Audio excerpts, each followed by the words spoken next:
Hi guys, I am CA Angad Agnihotri. हमने start किया हुआ आईडीटी का रिवीजन, 3 चैप्टर कर चुके हैं। आज हम आ गए हैं चौथे चैप्टर पे जिसका नाम है कॉम्पोजिशन लेवी।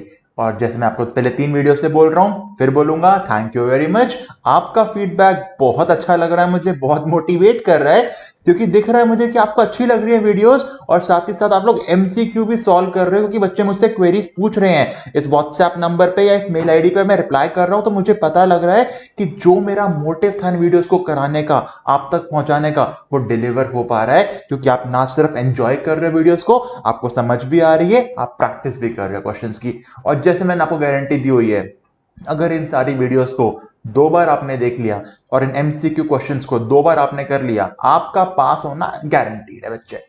चलो इसी सीरीज को आगे लेके चलते हैं। आज का हमारा चैप्टर है कॉम्पोजिशन लेवी। कॉम्पोजिशन लेवी पे जाने से पहले मुझे एक छोटी सी बात बताओ, रिवीजन वीडियो है, आपको पता होनी चाहिए एक पर्सन जीएसटी के अंदर रजिस्ट्रेशन कराने के लिए कब लायबल होता है। सर हमको पता है जब उसका टर्नओवर या तो 10 लाख, अगर स्पेशल कैटेगरी ऑफ स्टेट्स होगा नॉर्मली 20 लाख, या सिर्फ गुड्स की सप्लाई है तो 40 लाख, इनको रेस्पेक्टिवली क्रॉस कर जाए एक फाइनेंशियल ईयर में 10 लाख, 20 लाख या 40 लाख, तो अब वो रजिस्ट्रेशन कराने के लिए लायबल हो जाता है। ऑफ कोर्स मैं कंपलसरी रजिस्ट्रेशन की बात अभी नहीं कर रहा हूं, ठीक है। इस चैप्टर को करने के लिए अज्यूम करते हैं, सिर्फ अज्यूम करते हैं 20 लाख है रजिस्ट्रेशन को कराने की लिमिट, 10 और 40 को भी भूल जाओ, ठीक है। अब गवर्नमेंट ने बोला सरकार 20 लाख के ऊपर जाओगे, एक साल के टर्नओवर को 20 लाख से ज्यादा हो गया तो अब आपको रजिस्ट्रेशन कराना है। मैंने कहा चलो कोई बात नहीं। एग्जांपल लेते हैं एक गोलगप्पे वाले का। गोलगप्पा वाला सप्लाई करता है, अरे हाँ गोलगप्पा वाला सप्लाई करेगा, बिल्कुल बिजनेस एक्टिविटी है। एक ऑटो चलाने वाला ऑटो चलाता है, सप्लाई है, बिल्कुल बिजनेस है, बिल्कुल। एक स्टेशनरी की शॉप वाला जो स्टेशनरी का सामान सेल करता है, क्या वो सप्लाई कर रहा है? बिल्कुल बिजनेस एक्टिविटी कर रहा है, बिल्कुल। यानी हर छोटे से छोटा, बड़े से बड़ा बंदा जो बिजनेस कर रहा होगा वो सप्लाई भी कर रहा होगा। मान लेते हैं गोलगप्पे वाले का एग्जांपल लेते हैं। गोलगप्पे वाला 25 लाख की सप्लाई करता है 1 ईयर में। कितनी सप्लाई करता है? 25 लाख की। चलो मुझे बात बताओ, 25 लाख की सप्लाई कर रहा है, क्या रजिस्ट्रेशन कराना पड़ेगा? कराना पड़ेगा, ठीक है जी। चलो रजिस्ट्रेशन तो कराना भाई साहब को। अब एक मुझे पॉइंट बताओ, लॉजिक लगाना, गोलगप्पे वाला एक गोलगप्पे की प्लेट पे कितना प्रॉफिट मार्जिन रखता होगा? सर 10%, मैक्सिमम से मैक्सिमम 20%, ठीक है। चलो ठीक है, मान लेते हैं 10% या 20% इसका प्रॉफिट है, तो 25 लाख की सेल पे 20% का प्रॉफिट, ये हो गया 5 लाख रुपीस। यानी भाई साहब ने 5 लाख रुपीस साल के अर्न करे। मैं बहुत हाई लेवल लेके जा रहा हूं, 5 लाख अर्न करे। अब इस 5 लाख में से इस भाई साहब को अपना घर चलाना है, अपने बच्चों को स्कूल में पढ़ाना है या कॉलेज में पढ़ाना है, घर का राशन लाना है, पूरा घर चलाना है 5 लाख के अंदर। अब अगर ये जीएसटी में रजिस्ट्रेशन कराने के लिए लायबल है क्योंकि 20 लाख से ऊपर टर्नओवर चला गया तो इसको सारे जीएसटी के रिकॉर्ड्स मेंटेन करने हैं, सारी रिटर्न्स फाइल करनी है। क्या एक गोलगप्पे वाले को काम आता होगा? नहीं आता होगा। उसको एक अकाउंटेंट हायर करना पड़ेगा, अकाउंटेंट हायर करना पड़ेगा जो सारे रिकॉर्ड्स बनाए, सारी रिटर्न्स फाइल करे। वही इससे महीने के 5 से 6,000 रुपीज ले लेगा। ये बंदा कहेगा सर इतनी इनकम नहीं है कि मैं अकाउंटेंट हायर करने बैठ जाऊं, कहां से लाऊंगा अकाउंटेंट में? बात समझ आ रही है? तो इसने गवर्नमेंट को बोला तुम कहते हो रजिस्ट्रेशन कराओ, रजिस्ट्रेशन करा लूंगा तो रिकॉर्ड बनाओ, रिटर्न फाइल करो, कहां से करूंगा? मेरे पास ना टाइम है ना पैसा है भैया। गवर्नमेंट को बात समझ आई कि चलो ठीक है 20 लाख में रजिस्ट्रेशन कराने को तो बोल रहे हैं हम लोग, पर भाई हर बंदा जो 20 लाख से ऊपर सप्लाई सेल्स कर रहा है, प्रॉफिट थोड़ी ना कमा रहा है, 20 लाख से ऊपर सप्लाई कर रहा है ना, रजिस्ट्रेशन कराने के बाद इतना प्रॉफिट घर लेके नहीं जा पा रहा वो कि सारे रिकॉर्ड, सारे कंप्लायंस पूरे कर पाए। इस वजह से गवर्नमेंट लेके आई कॉम्पोजिशन लेवी। कॉम्पोजिशन स्कीम उन रजिस्टर्ड पर्सन के लिए है जो रजिस्ट्रेशन कराने के लिए तो लायबल हैं, पर जिनका टर्नओवर 1.5 करोड़ तक है, 1.5 करोड़ तक है। मतलब सबसे पहली चीज, कॉम्पोजिशन स्कीम किसके लिए है? रजिस्टर्ड के लिए, अनरजिस्टर्ड के लिए? ऑफ कोर्स रजिस्टर्ड के लिए। यानी अगर आप जीएसटी में रजिस्टर्ड होने के लिए लायबल हो गए हो और आपका टर्नओवर 1.5 करोड़ से कम है तो आप कॉम्पोजिशन स्कीम में जा सकते हो। सर फायदा क्या है? फायदा यह है, अगर आप नॉर्मल स्कीम में नॉर्मली रजिस्टर्ड होते हो बच्चे, तो आपको हर रिकॉर्ड मेंटेन करना होता है। सेल्स का, परचेज का, इनपुट टैक्स क्रेडिट लेने के लिए सारे डॉक्यूमेंट सब मेंटेन करना होता है। हर मंथ जीएसटी की रिटर्न फाइल करनी होती है, इतना काम। पर अगर आप कॉम्पोजिशन स्कीम में चले गए तो अब आपको सिर्फ एक रिकॉर्ड मेंटेन करना है, वो है आपकी सेल्स का रिकॉर्ड, ताकि गवर्नमेंट कल को वेरीफाई करना चाहे कितनी आपकी सेल्स हुई है। कहीं आप 1.5 करोड़ से ऊपर तो नहीं चले गए। वेरीफाई करने के लिए सेल्स के रिकॉर्ड रखने को बोलती है गवर्नमेंट। तो अगर आप कॉम्पोजिशन स्कीम में हो, आपको खाली एक रिकॉर्ड मेंटेन करना है, कौन सा? सेल्स का। पूरे साल में एक ही रिटर्न फाइल करनी है, और साथ में हर क्वार्टर खत्म होने के बाद, मतलब अप्रैल में जून खत्म हो गया तो जुलाई में, सेकंड क्वार्टर जुलाई अगस्त सितंबर खत्म हो गया तो अक्टूबर में, ऐसे ही हर क्वार्टर के बाद आपको गवर्नमेंट को एक स्टेटमेंट देनी होती है जिसमें आप ये बताते हो कि पर्टिकुलर क्वार्टर में कितनी मैंने सेल्स करी थी। यानी कॉम्पोजिशन वाले में नॉर्मली कंपेयर करूंगा तो कम काम होता है। क्या कम काम होता है? एक ही रिटर्न फाइल करनी होती है साल की, 4 स्टेटमेंट देनी होती हैं, और सारे रिकॉर्ड्स नहीं बनाने होते, सिर्फ सेल्स के रिकॉर्ड बनाने होते हैं। ठीक है। अब सर एक बात बताओ, रजिस्ट्रेशन हो या कॉम्पोजिशन स्कीम हो, 20 लाख का टर्नओवर आप बोल रहे हो, 1.5 करोड़ का टर्नओवर आप बोल रहे हो, टर्नओवर निकालते कैसे हैं? तो गवर्नमेंट ने बोला देखो भाई साहब, टर्नओवर हम निकालते हैं ये बोल के कि तुम जितना भी सप्लाई कर रहे हो, तुम जितना भी सप्लाई कर रहे हो, सबका एग्रीगेट लगाओ, सबका एग्रीगेट लगाओ। और जब तुम एग्रीगेट लगा रहे हो ना, तो भूल जाओ क्या टैक्सेबल है, क्या नॉन टैक्सेबल है, किस पे जीएसटी आता है, किस पे जीएसटी नहीं आता। टर्नओवर निकालते हुए सबको जोड़ो। मैंने कहा कैसी कैसी बातें कर रहे हो, अगर मैं अल्कोहल सप्लाई करूंगा तो वो भी जोड़ूंगा टर्नओवर में। हां, पर क्यों? जीएसटी थोड़ी ना मांग रहा हूं। टर्नओवर, रजिस्ट्रेशन की लिमिट, कॉम्पोजिशन की लिमिट, ये निकालने के लिए हम टर्नओवर इसलिए निकालते हैं बच्चे, ये देखने के लिए कि आप कितने बड़े इंसान बन रहे हो, कितना प्रोग्रेस कर रहे हो लाइफ में, और आपका प्रोग्रेस डिपेंड करेगा आपके टर्नओवर पे।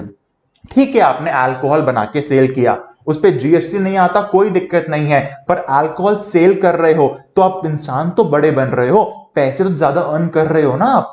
तो जब भी मैं एग्रीगेट टर्नओवर बोलूंगा, वो ये देखने के लिए होता है कि एक इंसान किस लेवल तक पहुंच चुका है। हम जीएसटी नहीं पे करेंगे अगर उस पर जीएसटी नहीं आता होगा तो। पेट्रोलियम क्रूड को सेल करो, जीएसटी नहीं आएगा, पर क्या पेट्रोलियम क्रूड सेल करने से आप इंसान बड़े बनते जा रहे हो? जितनी सेल्स करोगे उतना पैसे कमाओगे, उतने बड़े इंसान बनोगे आप। यानी कि जब मैं एग्रीगेट टर्नओवर बोलूंगा, उसका जीएसटी पे करने से लेना देना ही नहीं है, वो सिर्फ आपकी कैपेसिटी, आप कितनी ग्रोथ कर रहे हो वो देखने के लिए होता है। लॉजिक समझ आया? तो जब मैं एग्रीगेट टर्नओवर बोलूंगा, उसमें नॉन टैक्सेबल सप्लाई भी आएगी, एग्जेम्प्ट सप्लाई भी आएगी, टैक्सेबल सप्लाई भी आएगी। बच्चे ये कंफ्यूज होते हैं, सर नॉन टैक्सेबल क्यों जोड़ रहे हो? मैं कहां बोल रहा हूं कि उस पर जीएसटी पे करना है, मैं तो खाली बोल रहा हूं एग्रीगेट टर्नओवर का काम होता है ये देखने के लिए कि आप एज अ पर्सन कितनी ग्रोथ कर चुके हो लाइफ में। समझ आया? तो जब मैं एग्रीगेट टर्नओवर बोलूंगा, उसमें मैं सारे टैक्सेबल सप्लाईज लूंगा, सारे टैक्सेबल सप्लाईज। मान लो मैं लॉयर हूं, मैं क्या हूं? लॉयर। मैंने किसी को लीगल सर्विस दी, मैं हूं लॉयर अंगद, मैंने एबीसी कंपनी को लीगल सर्विस दी। जल्दी बताओ जीएसटी कौन पे करेगा? सर लास्ट टॉपिक पढ़ा था, रिवर्स चार्ज है। आप इंडिविजुअल लॉयर हो, आप एक कंपनी को लीगल सर्विस दे रहे हो, तो कंपनी जो कि रेसिपिएंट है वो गवर्नमेंट को जीएसटी पे करेगी। बिल्कुल ठीक।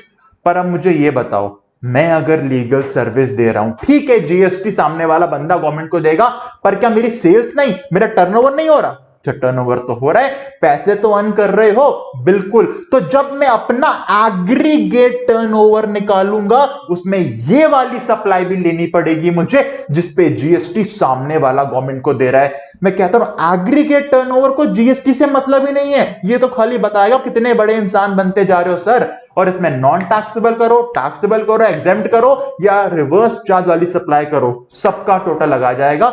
एग्रीगेट टर्नओवर मतलब कितने बड़े इंसान बनते जा रहे हो। ठीक है, all the taxable supplies. Sir excluding क्या है? एक्सक्लूडिंग द इनवर्ड सप्लाईज है, इसलिए लिख दिया ताकि लोग कोई कंफ्यूज ना हो। अब एग्जांपल लेते हैं, मैंने दोबारा बता रहा हूं एग्जांपल। मैंने लीगल सर्विस दी एक कंपनी को, मैं कौन? सप्लायर, कंपनी कौन? रेसिपिएंट। गवर्नमेंट तक जीएसटी कौन पहुंचाएगा? वो कंपनी। टर्नओवर किसका? मेरा, मेरे टर्नओवर में ऐड होगा, मैंने सप्लाई करी है। गवर्नमेंट कह रही है कंफ्यूज होके ये मत कर देना कि जो कंपनी है जिसने लीगल सर्विस ली है, क्योंकि कंपनी टैक्स पे कर रही है तो कंपनी का टर्नओवर। कैसा टर्नओवर? टर्नओवर सेल्स को बोलते हैं। सेल्स तो मेरी हुई है, वो तो खाली रिवर्स चार्ज में जीएसटी गवर्नमेंट तक पहुंचा रही है। तो कंपनी की सेल्स मत मान लेना, कंपनी का वो इनपुट है, कंपनी की परचेज है। हाँ सर पता है, ये क्या जरूरत थी लिखने की? कई बच्चे कंफ्यूज हो रहे थे कि कंपनी जीएसटी पे करी तो कंपनी की सेल्स है वो। अरे कैसे कैसे सेल्स हो गई? सेल्स तो मैंने करी है, मैंने लीगल सर्विस दी है, कंपनी तो रेसिपिएंट है, उनकी तो परचेज है। वही लिखा है भाई साहब, अगर आपका इनपुट है ना, जस्ट बिकॉज इनपुट पे जीएसटी गवर्नमेंट को देना पड़ता है रिवर्स चार्ज में, तो इनपुट को सेल्स मत बोल देना। पागल थोड़ी है बोल देंगे हम, बहुत बच्चे इंटेलिजेंट है सर, हमको पता लग गया। ठीक है, यानी रिवर्स चार्ज में जो सप्लायर है उसका टर्नओवर है, जो रेसिपिएंट है जो गवर्नमेंट को जीएसटी दे रहा है रिवर्स चार्ज में, उसका टर्नओवर नहीं है। उसका टर्नओवर कैसे होगा सर? उसका इनपुट है। Okay, exempt supplies. Exempt supply मतलब एग्जेम्प्ट सप्लाई के 3 पॉइंट होते हैं बच्चे। यहां पे एग्जेम्प्ट सप्लाई के 3 पॉइंट होते हैं। पहला, नॉन टैक्सेबल सप्लाई, यानी वो पांचों, petroleum, crude, high speed diesel, वो पांचों नॉन टैक्सेबल जो हैं, इस डेफिनेशन के लिए एग्जेम्प्ट सप्लाई माना जाता है उनको। इसके बाद होली एग्जेम्प्ट। होली एग्जेम्प्ट मतलब आगे जाके एक चैप्टर आएगा, एग्जेम्पशंस, ऐसी कोई सप्लाई जिस पे गवर्नमेंट ने एग्जेम्पशन दे रखी है, जैसे कि मेडिकल सर्विसेज एंड ऑल। और इसके बाद आएगा निल रेट। निल रेट क्या होता है सर? निल रेट मतलब ऐसा कोई गुड जिसपे जीएसटी आना चाहिए था, पर जो जीएसटी का टैरिफ एक्ट है जहां लिखा हुआ है किस गुड्स के आगे कितना जीएसटी का रेट है, वहां पे निल रखा है गवर्नमेंट ने, निल लिखा हुआ है, मतलब कि एग्जेम्पशन नहीं दी। एग्जेम्पशन क्या होता है?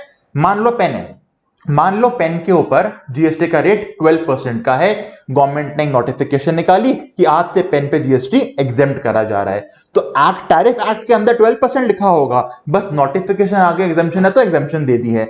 पर जो निल रेट होते हैं, इनका मतलब जो टैरिफ एक्ट है उसी में रेट निल लिखा हुआ है। एग्जेम्पशन तो उस चीज पे दोगे ना जिस पे जीएसटी होगा, यहां तो टैरिफ एक्ट में निल लिख के दे दिया कि हमने इसके ऊपर रेट ही रखा हुआ है निल।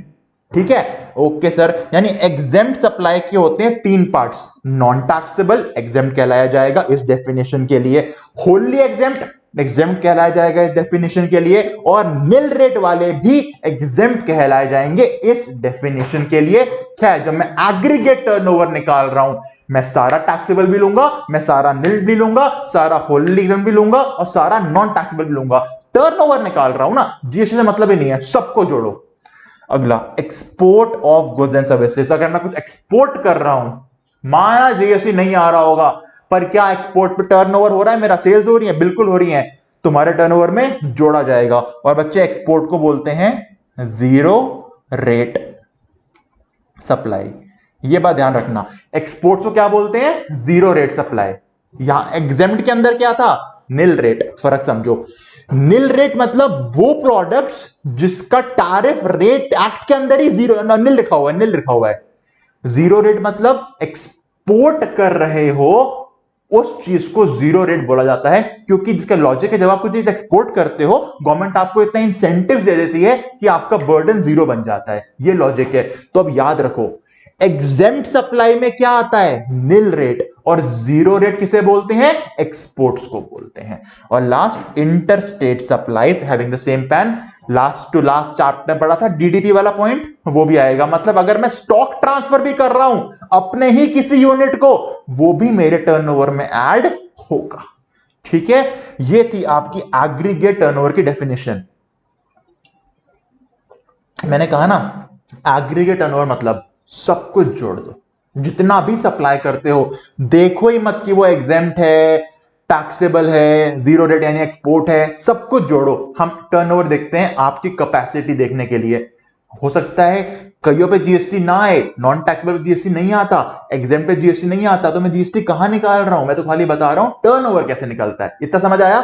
ठीक है, अब जैसे ये टर्नओवर 20 लाख क्रॉस करेगा तो क्या कराना पड़ेगा जीएसटी में? रजिस्ट्रेशन। तो आओ एक क्वेश्चन दिखाओ मुझे, जल्दी बताओ।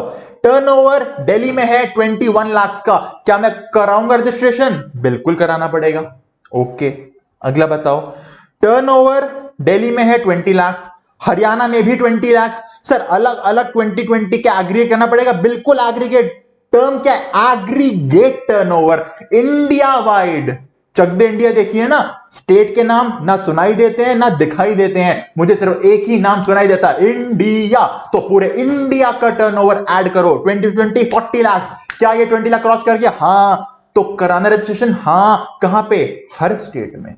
एक बार 20 लाख एग्रीगेट क्रॉस कर गया, अब तुम किसी भी स्टेट में जाओ और टैक्सेबल सप्लाई करो, रजिस्ट्रेशन कराना पड़ेगा। मतलब अगर मेरा दिल्ली का टर्नओवर 50 लाख 50 लाख है, मुंबई का टर्नओवर 100 रुपीज है, तो मुंबई में भी रजिस्ट्रेशन कराना पड़ेगा, क्योंकि एग्रीगेट टर्नओवर 20 लाख क्रॉस कर चुका है। समझ आया?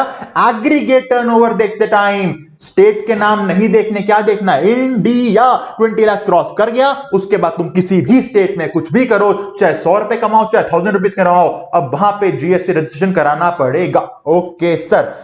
टर्नओवर दिल्ली में है 8 लाख का, ओके। पंजाब में है 15 लाख का, पर नॉन टैक्सेबल, यानी petroleum crude and oil. Aggregate पे क्या नॉन टैक्सेबल आता है? बिल्कुल आता है, एग्रीगेट में सब कुछ आता है। एग्रीगेट कितना हो गया? 23 लाख। क्या 20 लाख क्रॉस कर गया एग्रीगेट? हाँ। रजिस्ट्रेशन कराना है? हाँ। कहां पे? दिल्ली में। सर पंजाब में क्यों नहीं? क्योंकि पंजाब में तुम जीएसटी वाला सप्लाई कर ही नहीं रहे। अच्छा, मतलब एग्रीगेट में सब कुछ लेना है? हां, पर रजिस्ट्रेशन तो उसी पर्टिकुलर स्टेट में कराओगे जहां पे कुछ टैक्सेबल सप्लाई कर रहे हो। जहां पे टैक्सेबल सप्लाई कर ही नहीं रहे, वहां किस बात का रजिस्ट्रेशन मुन्ना? दोबारा सुनो क्या बोला। एग्रीगेट टर्नओवर क्या बताएगा? पूरा टर्नओवर कितना है। वो अगर 20 लाख क्रॉस कर गया तो रजिस्ट्रेशन कराना है। हां, यानी एग्रीगेट टर्नओवर में सारे टर्नओवर आएंगे, एग्जेम्प्ट, टैक्सेबल, नॉन टैक्सेबल, सब। पर जैसे ही 20 लाख क्रॉस कर गया, रजिस्ट्रेशन उसी स्टेट में जहां टैक्सेबल टर्नओवर हो रहा होगा। इस एग्जांपल में पंजाब में सिर्फ और सिर्फ नॉन टैक्सेबल टर्नओवर है। वो बंदा कहेगा भाई साहब मेरे सप्लाई पे जीएसटी है ही नहीं, मैं क्यों कराऊं रजिस्ट्रेशन? तो वो नहीं कराएगा। समझ आया? यानी इस केस में कहां होगा रजिस्ट्रेशन? सिर्फ दिल्ली में। अगला एग्जांपल देखो। टर्नओवर मुंबई में 12 लाख का है, तमिलनाडु में 15 लाख का है, जो कि नॉन टैक्सेबल है। एग्रीगेट कितना हो गया? 27 लाख। क्या रजिस्ट्रेशन कराना होगा? बिल्कुल। एग्रीगेट 20 क्रॉस कर गया, कराना होगा, पर कहां कराएगा? सिर्फ मुंबई में। तमिलनाडु में क्यों नहीं करा रहा? क्योंकि तमिलनाडु में सिर्फ और सिर्फ नॉन टैक्सेबल कर रहा है। पर अगर अब वो तमिलनाडु में 1 रुपी का भी टैक्सेबल टर्नओवर कर देगा, तो अब रजिस्ट्रेशन तमिलनाडु में कराना पड़ जाएगा। अभी तक क्यों बचा हुआ तमिलनाडु में? क्योंकि सिर्फ नॉन टैक्सेबल कर रहा है, जिसपे जीएसटी है ही नहीं, तो बचा हुआ है। पर क्योंकि एग्रीगेट टर्नओवर 27 लाख हो चुका है, 20 लाख क्रॉस कर चुका है, अब पूरे इंडिया में कहीं से भी किसी भी स्टेट में 1 रुपी का भी अगर टैक्सेबल टर्नओवर कर दिया, तो उस स्टेट में जाके रजिस्ट्रेशन कराना पड़ेगा। समझ आ गया पॉइंट अब ये? Yes sir. अगला बताओ। सिर्फ मुंबई में काम करता है बंदा, सिर्फ मुंबई में, और इंडिया में कहीं काम नहीं करता। सारा टर्नओवर 80 लाख का है मुंबई में। मुंबई में 80 लाख, 80 लाख का टर्नओवर, पर वो 5 में से कुछ होगा, petroleum crude, high speed diesel, aviation turbine fuel, इसमें से कुछ होगा, क्योंकि नॉन टैक्सेबल दिया हुआ है। 80 लाख का है। क्या एग्रीगेट टर्नओवर 20 लाख क्रॉस किया? बिल्कुल किया। पर क्या कराना रजिस्ट्रेशन? नहीं कराना। क्यों? लिमिट क्रॉस हो गई, पर टैक्सेबल काम करोगे तो ही ना कराओगे रजिस्ट्रेशन। बिल्कुल ठीक। तो इसको रजिस्ट्रेशन कहीं नहीं कराना। पर अब सुनो, क्योंकि इसका एग्रीगेट टर्नओवर पूरे इंडिया में 20 लाख क्रॉस कर गया है, अब किसी भी स्टेट में 1 रुपए की भी टैक्सेबल सप्लाई करी तो उस स्टेट में जाके रजिस्ट्रेशन कराना पड़ेगा। समझ आ गया? बिल्कुल सर, समझ आ गया। Point clear? मतलब एग्रीगेट टर्नओवर निकालते हुए सबको जोड़ो, टैक्सेबल, एग्जेम्प्ट, नॉन टैक्सेबल, सब कुछ जोड़ो। ठीक है, जोड़ दिया। पर रजिस्ट्रेशन उसी स्टेट में कराओगे जहां पे टैक्सेबल टर्नओवर हो रहा होगा, चाहे वो 1 रुपए का हो चाहे 100 रुपए का हो। यानी सबसे पहले पूरे इंडिया के टर्नओवर का टोटल लगाओ, देखो क्या 20 लाख क्रॉस कर गया, हाँ। उसके बाद देखो जिस जिस स्टेट में टर्नओवर हो रहा है टैक्सेबल वाला, उस स्टेट में कराओ रजिस्ट्रेशन। Clear point? ओके बच्चे, क्लियर हो गया पॉइंट। मतलब सर इस डेफिनेशन में 2 पॉइंट इंपॉर्टेंट थे। पहला, एग्रीगेट देखते हो पूरे इंडिया का देखना है, बिल्कुल। और एग्रीगेट देख रहा हूं तो टैक्सेबल भी देखना है, एग्जेम्प्ट भी देखना है, एक्सपोर्ट्स भी देखना है, सब देखना है, बिल्कुल ठीक। एग्जेम्प्ट का मतलब क्या था इस डेफिनेशन के अकॉर्डिंग? सर इस डेफिनेशन के अकॉर्डिंग एग्जेम्प्ट का मतलब था 3 चीजें, नॉन टैक्सेबल, होली एग्जेम्प्ट, निल रेट। जीरो रेट को निल नहीं बोलते, जीरो रेट एक्सपोर्ट्स को बोलते हैं। इस डेफिनेशन के अकॉर्डिंग एग्जेम्प्ट का मतलब क्या था? नॉन टैक्सेबल, होली एग्जेम्प्ट, निल रेट। अब एक काम करो, क्वेश्चन देखो, मुझे बताओ। मिस्टर तालिब एक मैन्युफैक्चरर है, इनका निकालो एग्रीगेट टर्नओवर। क्या निकालो? Aggregate turnover. चलो, इंट्रा स्टेट सप्लाई, एक ही स्टेट में भाई साहब निल रेट वाली सप्लाई कर रहे हैं। निल रेट मतलब एग्जेम्प्ट सप्लाई, और टर्नओवर निकालने को बोला है तो हम तो सब कुछ टोटल लगाएंगे। कितना? 15 लाख टोटल हो गया। आएगा टर्नओवर का पार्ट, बनेगा? बिल्कुल बनेगा। इंट्रा स्टेट सप्लाई करी, इंट्रा स्टेट फॉरवर्ड चार्ज में कोई दिक्कत नहीं है, इंक्लूसिव ऑफ जीएसटी 88,50,000। मतलब जो ये 88,50,000 की सप्लाई करी है ना, इसमें 18% जीएसटी इंक्लूडेड है। भाई साहब जीएसटी को तो बाहर करना पड़ेगा, हम टर्नओवर सेल्स मांग रहे हैं, सेल्स के अंदर अगर जीएसटी है तो बाहर निकालो। हमें टर्नओवर के अंदर जीएसटी क्यों डालें?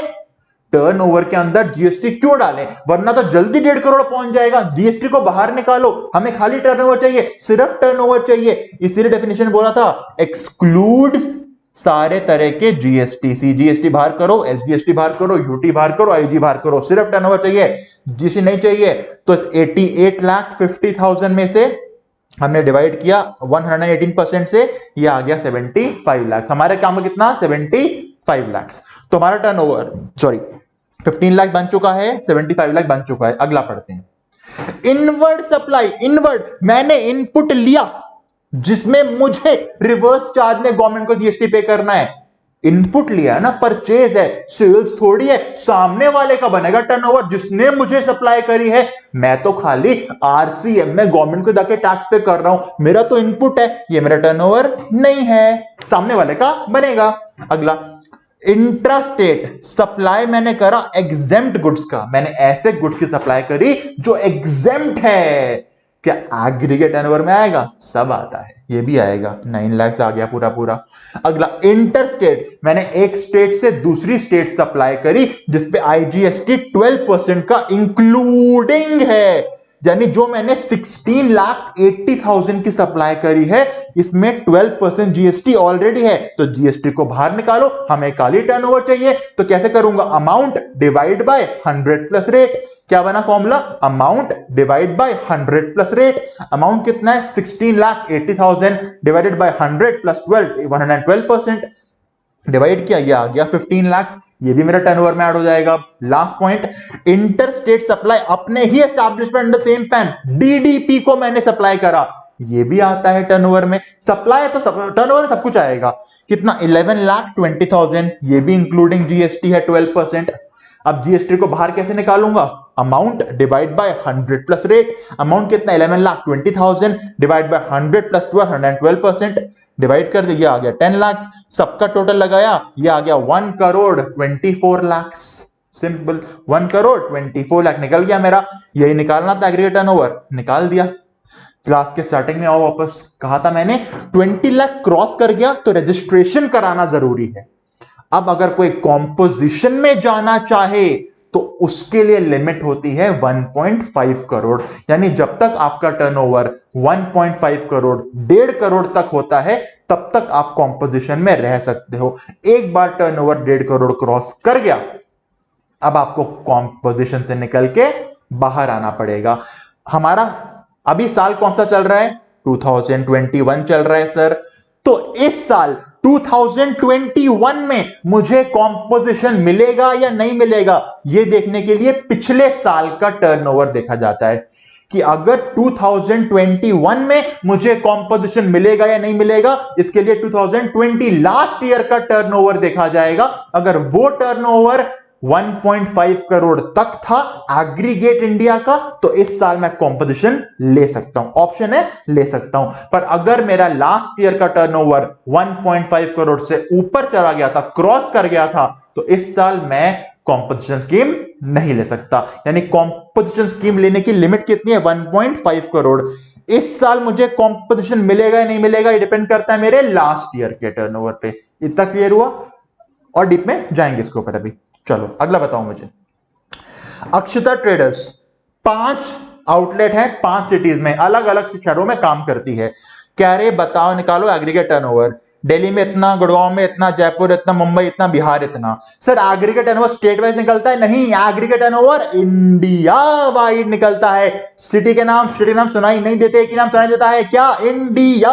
सबका टोटल लगाओ, ये आ गया 31,86,000, पर ये इंक्लूडिंग जीएसटी है, तो value divide by 100 plus rate. 31,86,000 divided by 100 plus 18, 118%, turnover निकल गया 27 लाख। क्लियर हो गया? Okay sir. चलो अब बताओ एग्रीगेट टर्नओवर लॉयर भाई साहब का। लॉयर भाई साहब ने बिजनेस एंटिटी को सर्विस दी 15 लाख की, रिवर्स चार्ज में सामने वाला गवर्नमेंट को जाके जीएसटी पे करेगा। पर क्या मेरा टर्नओवर नहीं है? सर टर्नओवर तो है, लीगल सर्विस तो दे रहे हो, टर्नओवर तो है, लॉयर के टर्नओवर में ऐड तो होगा 15 लाख। Okay sir. रेंटिंग करी मूवेबल प्रॉपर्टी की सर्विस है, ये भी टर्नओवर है। Okay sir. गुड्स की ट्रेडिंग करी, ये भी टर्नओवर है। Okay sir. टोटल लगाओ, ये आ गया 29 लाख मिस्टर अभिषेक का टर्नओवर। टर्नओवर निकालते हुए कुछ नहीं देखना, एग्जाम्प्ट है, टैक्सेबल है, गुड्स है, सर्विस है, टोटल लगा के आंसर दे दो बस। अगर जीएसटी इंक्लूसिव होगा, इंक्लूडिंग जीएसटी होगा, तो जीएसटी को बाहर कर देना। कैसे बाहर करते हैं? Value divide by 100 plus rate से। Okay sir. सर ये क्या है? Turnover in state. हाँ, स्टेट का टर्नओवर क्यों निकालने को बोलेंगे? स्टेट का टर्नओवर इसलिए निकालने को बोलेंगे बच्चे, क्योंकि आओ मैं आपको एग्जांपल के ऊपर लेके जाता हूं। देखो चलते हैं इस एग्जांपल के ऊपर। दिल्ली में कितना टर्नओवर? 20 लाख। हरियाणा में कितना? 20 लाख। रजिस्ट्रेशन कराना है? हाँ, क्योंकि एग्रीगेट 20 क्रॉस कर गया। बिल्कुल। अब बताओ, एग्रीगेट तो 20 क्रॉस कर गया, रजिस्ट्रेशन तो कराना है, पर आपको पता है हर स्टेट का अलग रजिस्ट्रेशन होता है। दिल्ली का दिल्ली में होगा, हरियाणा का हरियाणा में होगा। अब दिल्ली में जब मैंने जीएसटी का रजिस्ट्रेशन करा लिया, क्योंकि एग्रीगेट 20 क्रॉस कर गया था पूरे इंडिया का, दिल्ली गवर्नमेंट को कितना जीएसटी दूंगा? जितना दिल्ली में सेल हुआ है। हरियाणा गवर्नमेंट को कितना जीएसटी दूंगा? जो हरियाणा में सेल हुआ है। यानी कि रजिस्ट्रेशन कराना है या नहीं, ध्यान से सुन लो, रजिस्ट्रेशन कराना है या नहीं, यह देखने के लिए एग्रीगेट टर्नओवर। पर देना कितना है गवर्नमेंट को जीएसटी, उसके लिए स्टेट का टर्नओवर, क्योंकि स्टेट वाइज होता है रजिस्ट्रेशन। तो दिल्ली में कितना दूंगा जीएसटी, उस डिपेंड करेगा दिल्ली में कितना टर्नओवर है मेरा। महाराष्ट्र में कितना जीएसटी पे करूंगा, डिपेंड करेगा महाराष्ट्र में कितना टर्नओवर है मेरा। मतलब रजिस्ट्रेशन कराना है या नहीं, वो देखने के लिए एग्रीगेट पूरे इंडिया का टर्नओवर। पर अब जिस स्टेट में काम कर रहा हूं, उस स्टेट को कितना जीएसटी पे करूंगा, वो देखने के लिए उस स्टेट में कितना मेरा टर्नओवर है, वो फर्क समझ आया? एग्रीगेट टर्नओवर का रेलेवेंस क्या है? रजिस्ट्रेशन कराना है या नहीं, उसके लिए। स्टेट के टर्नओवर का रेलेवेंस क्या है? उस स्टेट में कितना जीएसटी पे करना है, वो। ओके सर जी, समझ आ गया। एग्जेम्प्ट सप्लाई का मतलब ऑलरेडी बता चुका हूं। एग्जेम्प्ट का मतलब सिर्फ 3 चीजें हैं, wholly exempt, non taxable, nil rate. Wholly exempt, non taxable, nil rate. चलो मुझे बताओ एग्जेम्प्ट सप्लाई कितना बनेगा, सिर्फ बताना एग्जेम्प्ट कितना बनेगा। सप्लाई करी गुड्स की जिसपे 18% जीएसटी था, पर एग्जेम्प्ट कर दिया गवर्नमेंट ने नोटिफिकेशन निकाल के, क्या ये एग्जेम्प्ट सप्लाई है? बिल्कुल एग्जेम्प्ट सप्लाई है।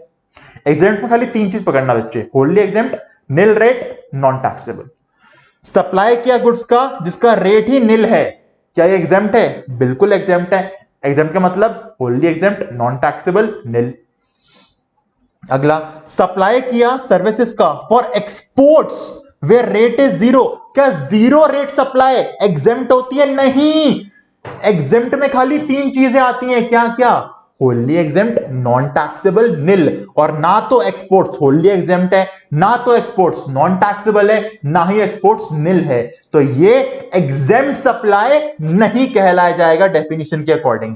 मैं ये नहीं बोल रहा कि जीएसटी पे करना पड़ेगा, क्वेश्चन ने बोला है सिर्फ एग्जेम्प्ट सप्लाई बताओ क्या है क्या नहीं है, ये क्वेश्चन ने बोला है। और एग्जेम्प्ट सप्लाई मतलब तीन चीज, होली एग्जेम्प्ट, नॉन टैक्सेबल, निल। अगला, supply of alcohol non taxable supply है, और नॉन टैक्सेबल सप्लाई एग्जेम्प्ट का पार्ट बनती है। एग्जेम्प्ट में क्या क्या आता है? नॉन टैक्सेबल, होली एग्जेम्प्ट और निल, यानी एग्जेम्प्ट है।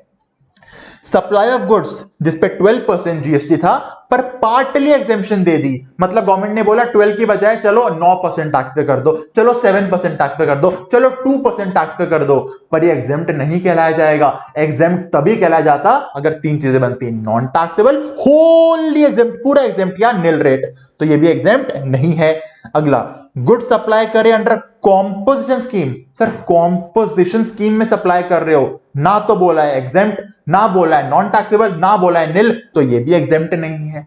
लास्ट, सप्लाई ऑफ गुड्स जिसपे आईटीसी नहीं मिलता। आईटीसी नहीं मिलता, ना मिले, कहीं बोला है नॉन टैक्सेबल है, नहीं, कहीं बोला है एग्जेम्प्ट है, नहीं, कहीं बोला है निल रेट है, नहीं, तो ये भी एग्जेम्प्ट नहीं है। क्वेश्चन ने क्या बोला था? खाली एग्जेम्प्ट सप्लाई कितनी है बता दो, वो हमने निकाल दिया। एग्जेम्प्ट सप्लाई के लिए खाली तीन चीज देखनी है बच्चे, होली एग्जेम्प्ट, निल रेट, नॉन टैक्सेबल, खत्म। समझ आया इतना? ओके, अब हम स्टार्ट करेंगे हमारा चैप्टर कॉम्पोजिशन स्कीम। अभी तो खाली एक डेफिनेशन पढ़ी है एग्रीगेट टर्नओवर की, दोबारा सुन लो। एग्रीगेट टर्नओवर देखना है इंडिया वाइड, वो निकालते हुए सारा आपका टर्नओवर आएगा, टैक्सेबल हो, नॉन टैक्सेबल हो, एग्जेम्प्ट हो, निल हो, जीरो हो, सब आएगा। बस जीएसटी अमाउंट नहीं आएगा, वो बाहर कर देना इंक्लूडिंग होगा तो ठीक है। एग्जेम्प्ट सप्लाई में क्या क्या आता है? नॉन टैक्सेबल, निल, होली एग्जेम्प्ट, ठीक है। एक्सपोर्ट तो क्या बोलते हैं? Zero rate. अगर मुझे इस साल कॉम्पोजिशन स्कीम में जाना है तो मेरा लास्ट ईयर का turnover can be maximum 1.5 crore, यानी मेरे पिछले साल का एग्रीगेट इंडिया वाइड टर्नओवर अगर 1.5 करोड़ तक था तो इस साल मैं कॉम्पोजिशन स्कीम ऑप्ट कर सकता हूं। अब क्वेश्चन आता है सर कॉम्पोजिशन स्कीम लेना कंपलसरी है या ऑप्शन है? मेरा ऑप्शन है, मैं चाहूं तो लूं, मैं चाहूं तो ना लूं। पर अगर मेरा लास्ट ईयर का टर्नओवर 1.5 करोड़ क्रॉस कर गया तो अब तो मैं ले ही नहीं सकता, क्योंकि कॉम्पोजिशन स्कीम तभी ले सकते हो अगर लास्ट ईयर का टर्नओवर 1.5 करोड़ से ऊपर गया था तो। इतना क्लियर हुआ? ठीक है। सर एक बात बताओ, डाउट आ रहा है बहुत देर से माइंड में, मैंने कहा बोलो। सर लास्ट ईयर का टर्नओवर 1 करोड़ था, ठीक है, 1 करोड़ था, इस साल ले सकता हूं कॉम्पोजिशन? हाँ ले सकता हूं। इस साल का टर्नओवर 3 करोड़ हो गया, जैसे इस साल का टर्नओवर 3 करोड़ हुआ, कॉम्पोजिशन की लिमिट क्या है? सर 1.5 करोड़। तो इस साल 1.5 करोड़ तक तो मिलेगा कॉम्पोजिशन, इस साल 1.5 करोड़ तक तो मिलेगा कॉम्पोजिशन, और जैसे 1.5 से ऊपर गया अब नॉर्मल स्कीम में चला जाऊंगा, यानी एक ही साल में दो पार्ट हो जाएंगे, इस साल 1.5 तक कॉम्पोजिशन, उसके बाद नॉर्मल। और क्योंकि इस साल का टर्नओवर 1.5 करोड़ क्रॉस कर चुका है, अगले साल कॉम्पोजिशन नहीं मिलेगा। दोबारा सुनो क्या बोला, इस साल कॉम्पोजिशन मिलेगा या नहीं मिलेगा ये डिपेंड करेगा लास्ट ईयर के टर्नओवर पे, कि वो 1.5 करोड़ तक था तो इस साल मिल जाएगा कॉम्पोजिशन। इस साल कितने अमाउंट तक रह सकता हूं स्कीम के अंदर? जब तक इस साल एग्रीगेट 1.5 करोड़ की सप्लाईज कर रहा हूं। जैसे ही इस साल मैंने 1.5 करोड़ से ऊपर की सप्लाई टर्नओवर कर दिया तो उसी टाइम कॉम्पोजिशन से निकल के नॉर्मल में चला जाऊंगा। इसके ऊपर क्वेश्चन भी कराता हूं, अभी आपको टेंशन ना लो, थोड़ा बेसिक कराऊंगा अभी, फिर आऊंगा क्वेश्चन के ऊपर। चलो, अभी तक हमने देखा कि एग्रीगेट टर्नओवर कैसे होता है, कैसे निकालते हैं, एग्जेम्प्ट सप्लाई कैसे देखते हैं, देख लिया। अब चलते हैं कॉम्पोजिशन स्कीम के पॉइंट्स के ऊपर। देखो, सबसे पहली चीज, इस साल अगर कॉम्पो स्कीम लेनी है तो लास्ट ईयर का टर्नओवर कितना होना चाहिए? 1.5 करोड़ तक, ठीक है। पर अब ना कुछ स्टेट्स को टेंशन हो गई, जो छोटी स्टेट्स हैं, छोटी मतलब जहां पे ज्यादा लेवल का बिजनेस नहीं होता, वो स्टेट्स गई जीएसटी काउंसिल के पास और उन्होंने बोला सर आप कह रहे हो कि 1.5 करोड़ तक लोग जाएं कॉम्पोजिशन स्कीम में। और हाँ, कॉम्पोजिशन स्कीम में अगर जाते हो ना, तो आपको 1% या 5% के अकॉर्डिंग गवर्नमेंट को जीएसटी देना होता है। हाँ, 1 या 5 फिक्स होता है, अभी कराऊंगा। यानी जो नॉर्मल जीएसटी के रेट्स होते हैं 12%, 18%, वो एप्लीकेबल नहीं होते अगर आप आ जाते हो कॉम्पो स्कीम में। तो आप पे सिर्फ 1% या 5% का जीएसटी लगता है।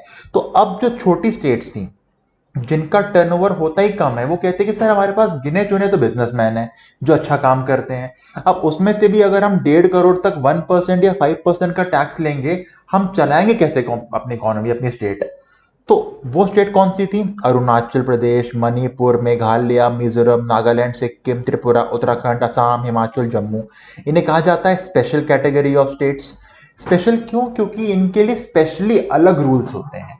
तो जहां हर स्टेट 1.5 करोड़ तक अलाउ कर रही थी कॉम्पोजिशन, इन स्टेट्स के लिए गवर्नमेंट ने बोला कोई बात नहीं, आप 75 लाख तक दो कॉम्पोजिशन। 75 लाख से ऊपर अगर जाएगा कोई, तो वो कॉम्पो से बाहर हो जाएगा। मतलब अगर अब आप अपने साल में अरुणाचल में, मणिपुर, मेघालय, मिजोरम, त्रिपुरा, उत्तराखंड, इन स्टेट्स में अगर आप काम कर रहे हो, तो लास्ट ईयर के टर्नओवर लिमिट 1.5 करोड़ नहीं, कम होके 75 लाख देखी जाएगी अगर इस साल आपको कॉम्पोजिशन लेना है तो। और एक पॉइंट सेम चलेगा, लास्ट ईयर अगर 75 लाख की लिमिट तक आपको मिल रहा था कॉम्पोजिशन इस साल, मतलब अगर लास्ट ईयर का टर्नओवर 75 लाख तक था, तो इस साल कॉम्पो ले सकते हो। और इस साल भी जैसे ही टर्नओवर 75 लाख को क्रॉस कर गया, कॉम्पो से हो जाओगे बाहर। फिर 75 लाख के ऊपर जितना टर्नओवर जाएगा, उस पे आपको नॉर्मल रेट से जीएसटी पे करना होगा। यानी कि दो चीजें हो गई।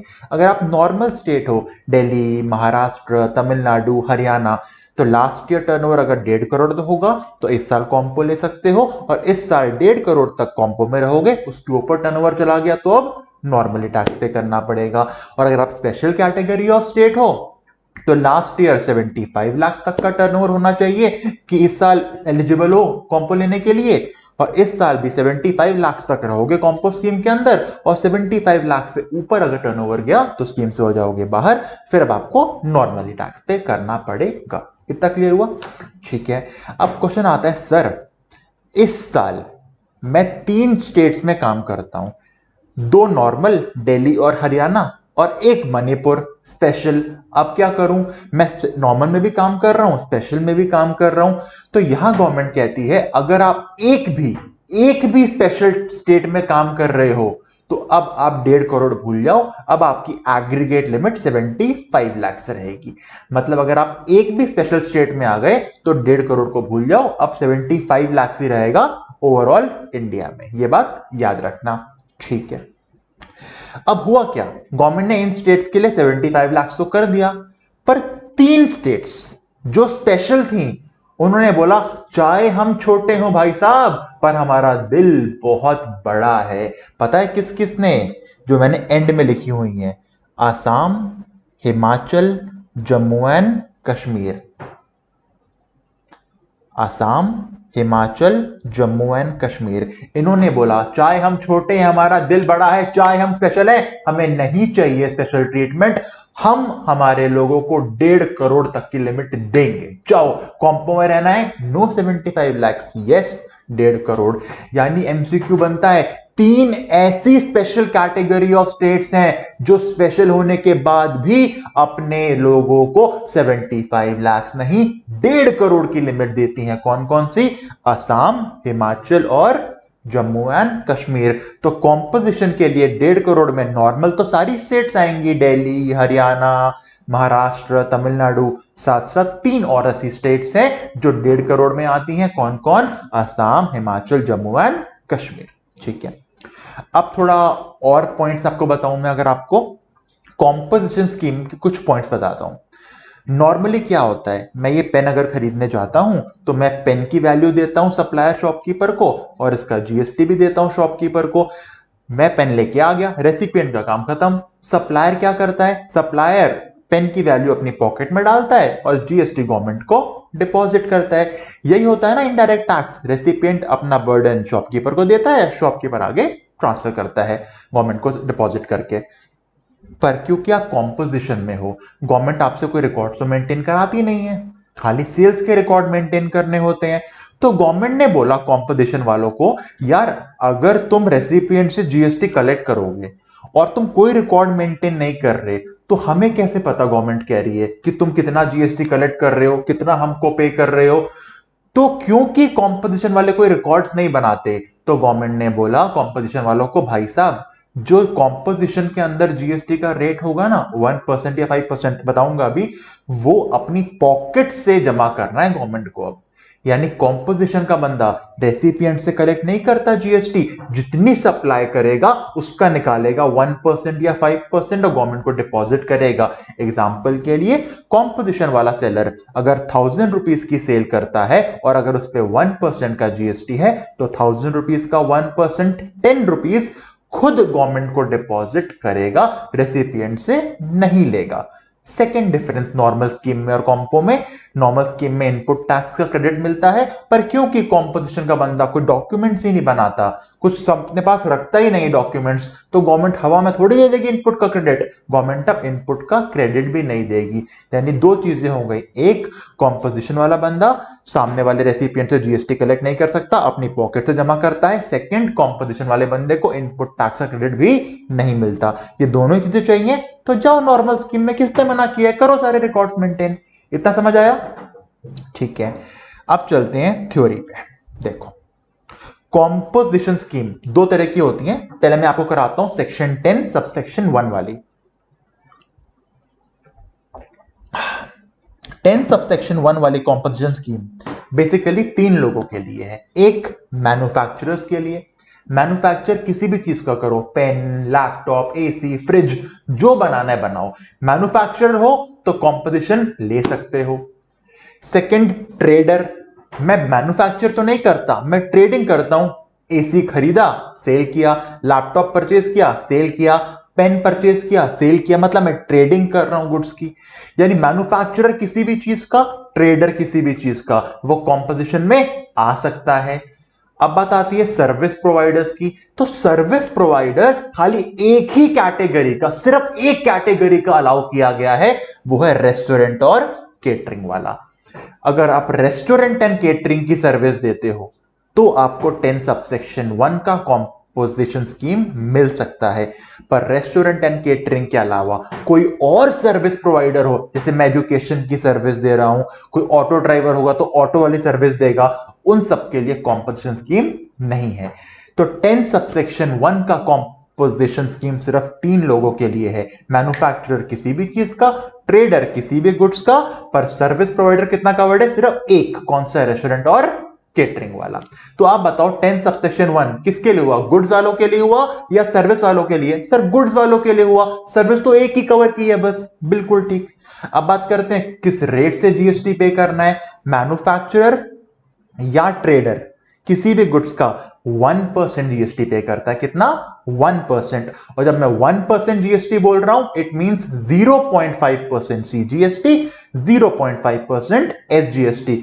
तो एमसीक्यू अगर आता है तो देख लेना क्वेश्चन ने क्या बोला है, मैन्युफैक्चरर कितने रेट से जीएसटी पे करेगा कॉम्पोजिशन में, 1%। मैन्युफैक्चरर कितने रेट से सीजीएसटी या एसजीएसटी पे करेगा फॉर कॉम्पोजिशन स्कीम, 0.5%। ये बात देख लेना। और अगर आप रेस्टोरेंट केटरिंग के अंदर हो और जाते हो कॉम्पोजिशन स्कीम में, तो आपका जीएसटी रेट बनता है 5%। Manufacture trader 1%, restaurant catering 5%। कितनी लिमिट तक मिलता है सर, 1.5 करोड़ तक। लास्ट ईयर अगर 1.5 करोड़ तक टर्नओवर था तो इस साल मैं कॉम्पो ले सकता हूं, और इस साल कितनी लिमिट तक मिलेगा, 1.5 करोड़ तक, ठीक है। और स्पेशल कैटेगरी में हो तो 75 लाख। स्पेशल कैटेगरी कौन सी ऐसी हैं जो 1.5 करोड़ की लिमिट देती हैं, आसाम, हिमाचल, जम्मू एंड कश्मीर, ठीक है सर। अब बात आती है सर सर्विस प्रोवाइडर कहां जाएगा, उनके लिए नया स्कीम बना दिया है 10 सबसेक्शन 2A। 10(2)A बेसिकली क्या बोलता है, अगर आप 10 सबसेक्शन 1 से बाहर हो गए, बाहर क्यों होते हैं, कुछ कंडीशंस हैं, मैं आपको बताऊंगा थोड़ी देर बाद, पर अभी समझो अगर आप किसी भी रीजन की वजह से 10 सबसेक्शन 1 से बाहर हो गए, कुछ कंडीशन है तो पूरी नहीं हो पाई होंगी, उससे बाहर हो गए, तो अब आपके लिए 10 सबसेक्शन 2A के दरवाजे खुल जाते हैं। यानी 10 2A में कौन आता है? जो 10 सबसेक्शन 1 में नहीं आ पाया। एग्जांपल के लिए मैं एजुकेशन सर्विस प्रोवाइडर 10 1 में जा सकता नहीं था, वहां से रेस्टोरेंट केटरिंग था, तो मैं कहां जा सकता हूं? 10 2A में। ऑटो ड्राइवर जो ऑटो चलाता है वो 10 1 में नहीं जा पाया, कहां जा सकता है? 10 2A में जा सकता है। और भी कंडीशंस है, बताऊंगा। बेसिक बता दिया, 10 2A में कौन आ सकता है? जो 10 1 से बाहर हो गया। सर 10 1 में कितना एग्रीगेट टर्नओवर था? 1.5 करोड़ या 75 लाख? यहां भी कोई लिमिट है? हाँ, यहां भी लिमिट है। यहां लिमिट है 50 लाख की। यानी 10 सबसेक्शन 2A में अगर कॉम्बो स्कीम लेनी है तो लास्ट ईयर का टर्नओवर होना चाहिए 50 लाख। तो इस साल मिल जाएगा 10 2A, और इस साल भी 50 लाख तक रहोगे स्कीम में। जैसे 50 लाख क्रॉस किया, आप कॉम्पो से बाहर, अब आप नॉर्मल में आ गए। सर वहां पे 1.5 करोड़ 75 लाख था, यहां पे कुछ है नहीं, यहां 50 का 50 की छोटा अमाउंट है 50 लाख, तो इसका हाफ नहीं किया। तो यहां पे कोई भी स्टेट हो, स्पेशल हो नॉर्मल हो, हमेशा 50 लाख की लिमिट देखी जाएगी। डिफरेंस क्या है? वहां मैन्युफैक्चर सारे, ट्रेडर सारे, ओनली सर्विस किसकी? रेस्टोरेंट केटरिंग की। 10 2A में सब कोई जो वहां नहीं जा पाया वो यहां आ सकता है। वहां लिमिट कितनी थी? 1.5 करोड़ या 75 लाख। यहां कितनी है? 50 और 50 ही रहेगी। वहां क्या रेट थे जीएसटी के? Manufacture trader 1%, service provider restaurant catering वाला 5%। 10 2A जो बेसिकली सारे सर्विस प्रोवाइडर्स के लिए तो हो गया, यहां जीएसटी का रेट है 6%, मतलब 3% का ब्रेकअप। 3% GST, 3% SGST. इतना क्लियर हुआ? अब थोड़े मुझे पता है डाउट्स आ रहे होंगे बच्चों को कि सर आपने बोला लास्ट ईयर का टर्नओवर देखना है, फिर इस साल बंदा 1.5 करोड़ के बाद बाहर हो जाएगा, कैसे क्या होगा? आओ बताता हूं मैं क्या बोल रहा हूं और क्लियर करता हूं पॉइंट्स को। देखो देखो ये चार्ट देखो, 2017-18 से लेके 21-22 मैंने 5 सालों का डेटा दे रखा है। 17-18 में एग्रीगेट टर्नओवर है ही नहीं, क्योंकि लिखा है नो बिजनेस, बंदा बिजनेस करता ही नहीं था। अब बिजनेस ही नहीं करता कोई तो क्या रजिस्ट्रेशन, क्या कुछ, क्या टर्नओवर, सब जीरो हो जाएगा, सब 0 0 0 0 0। हम आ गए 2018-19 पे। आज मैं 2018-19 में खड़ा हूं, मैं गवर्नमेंट से पूछ रहा हूं क्या मैं कॉम्पोजिशन स्कीम ले सकता हूं? गवर्नमेंट सिंपल क्वेश्चन पूछती है, भाई साहब 18-19 में खड़े हो, पिछला साल कौन सा गया? 17-18, उसका कितना टर्नओवर था? मैंने कहा बिजनेस ही नहीं था, किस बात का टर्नओवर? गवर्नमेंट ने बोला मतलब जीरो ना? हाँ जीरो है ना, ले लो कॉम्पोजिशन, कोई दिक्कत नहीं है। दिक्कत कब होती? अगर 1.5 करोड़ से ऊपर जाता। मैंने 18-19 में 80 लाख का टर्नओवर किया, पर पहली बार टर्नओवर कर रहा हूं, वो पहली बार जब तुमने टर्नओवर किया तो 20 लाख तक तो जीएसटी लगता ही नहीं है। क्यों? क्योंकि 20 लाख तक तो रजिस्ट्रेशन ही लेना होता है। यानी चाहे तुमने 80 लाख का टर्नओवर किया, पर पहले 20 लाख तो बच गए, क्योंकि तुम पहली बार 20 लाख के ऊपर गए हो। तो 20 लाख को रख दो साइड में, कितना बच गया? 60 लाख। 60 लाख कॉम्पोजिशन स्कीम में रह सकते हो, बिल्कुल रह सकते हो। एग्जांपल लेते हैं कि ये मैन्युफैक्चरर है तो 1% का टैक्स पे करना है, 60 लाख का 1%, 60,000 का टैक्स पे कर दिया, कोई दिक्कत नहीं है। अगला साल मैं 1920 पे आ चुका हूं। जब मैं 1920 पे आया हूं, 1920 में कॉम्पो स्कीम मिलेगी या नहीं मिलेगी ये डिपेंड करती है 18-19 के टर्नओवर पे। 18-19 का टर्नओवर कितना था? 60 लाख नहीं, 80 लाख। एग्रीगेट तो पूरा देखा है ना मुन्ना? हाँ सर, 18-19 में 80 लाख का टर्नओवर किया था, 1.5 करोड़ से कम था, तो 1920 में मैं कॉम्पो स्कीम ले सकता हूं। 1920 में 2 करोड़ की सेल्स कर दी, 2 करोड़ का टर्नओवर, तो क्या पूरे 2 करोड़ पे मिलेगा कॉम्पो? ना मुन्ना ना, 1.5 करोड़ तक मिलता है कॉम्पो स्कीम, उसके बाद बाहर हो जाते हो। तो इस 2 करोड़ के 2 हिस्से करो, 1.5 करोड़ तक तो मिलेगा कॉम्पो स्कीम। 1% के अकॉर्डिंग गवर्नमेंट को टैक्स पे कर दे मुन्ना जा। तो 1.5 करोड़ का 1%, 1,50,000 अपनी पॉकेट से गवर्नमेंट को दे दिया। पर जैसे ही तुम्हारी सेल्स 1.5 से ऊपर गई, कितनी ऊपर गई सर? टोटल 2 करोड़ है, 1.5 माइनस कर दो, बच गए 50 लाख। इस 50 लाख के ऊपर अब नॉर्मल रेट से गवर्नमेंट को जीएसटी पे होगा। मतलब जो ये 50 लाख की सेल करोगे, रेसिपिएंट से जीएसटी कलेक्ट करके, इनपुट का क्रेडिट लेके, फिर गवर्नमेंट को डिपॉजिट करोगे। अब तुम नॉर्मल बन चुके हो। एग्जांपल लेते हैं, मैंने जूम किया हुआ है कि नॉर्मल जीएसटी रेट 12% का था, तो 50 लाख का 12%, 6 लाख गवर्नमेंट तक जीएसटी पहुंचेगा और ये अपनी पॉकेट से नहीं रेसिपिएंट से कलेक्ट करके पहुंचेगा। समझ आया? ठीक है, अगला साल आ गया 2021। क्या 2021 में मुझे कॉम्पोस्ट स्कीम मिल सकती है? डिपेंड करेगा 1920 के टर्नओवर पे जो कि 1.5 करोड़ से ऊपर था। यानी अब 2021 में कॉम्पोस्ट स्कीम नहीं मिल सकती मुझे, क्योंकि लास्ट ईयर टर्नओवर 1.5 करोड़ से ऊपर था। 2021 में सिर्फ 1000 रुपीज की सेल्स करी, सिर्फ 1000 रुपीज की, पर फिर भी 12% से नॉर्मल जीएसटी पे करना पड़ेगा। क्यों? क्योंकि लास्ट ईयर टर्नओवर 1.5 करोड़ से ऊपर था। ठीक है, 1000 के ऊपर 12% के हिसाब से 120 रुपीज जीएसटी पे कर दिया गवर्नमेंट को, कोई दिक्कत नहीं है। अगला साल पिक्चर में आया 21-22 में क्या मैं ले सकता हूं कॉम्पो? बिल्कुल। 21-22 के लिए पिछला साल देखो कितना टर्नओवर था, ओनली 1000 रुपीज, 1.5 करोड़ से कम है। मतलब सर ऐसा हो सकता है एक बार कॉम्पो मिला फिर नहीं मिला, फिर मिला फिर नहीं मिला? हाँ बिल्कुल हो सकता है, क्योंकि तुमको बस ये देखना है पिछले साल का क्या टर्नओवर था, उससे पहले की कहानी से मतलब ही नहीं है। तो पहले कब मिला कब नहीं मिला सब भूल जाओ। 21-22 की जब बात कर रहे हो तो उससे एक साल पहले कितना टर्नओवर था? सर ओनली 1000 रुपीज, 1.5 करोड़ से कम था ना? हाँ, तो 21-22 में मिल सकता है कॉम्पो स्कीम, बिल्कुल पूरे 1.5 करोड़ पे मिल जाएगी। ओनली 1% के हिसाब से 1,50,000 पे कर देना। अब बचाओ ये बताओ, अगर अगला साल भी आए 22-23, उसमें मिल सकता है कॉम्पोस्ट स्कीम? बिल्कुल मिल सकता है सर, एग्जैक्ट 1.5 करोड़ था ना टर्नओवर, क्रॉस थोड़ी ना हुआ था, यानी अगले साल भी मिल सकता है कॉम्पोजिशन स्कीम। यानी एक बात समझ आ गई हमको, जो रजिस्ट्रेशन का 20 लाख का बेनिफिट होता है वो सिर्फ एक बार मिलता है लाइफ में। एक बार 20 लाख क्रॉस कर गया उसके बाद हर साल 1 रुपए से भी जीएसटी पे करना होता है। पर कॉम्पोजिशन स्कीम में आपको ऐसा नहीं है कि पहले कभी बाहर हो गए तो आप दोबारा नहीं जा सकते, स्कीम में जा सकते हो, बस आपको पिछले साल का टर्नओवर देखना है, 1.5 करोड़ तक है तो इस साल कॉम्पो स्कीम मिल सकती है। समझ आ गया पॉइंट? ठीक है, ये तो क्लियर हो गया सर। और एक और क्वेश्चन देखते हैं। एक काम करो, इसको आप स्क्रीनशॉट ले लो, इसका अच्छा डायग्राम था।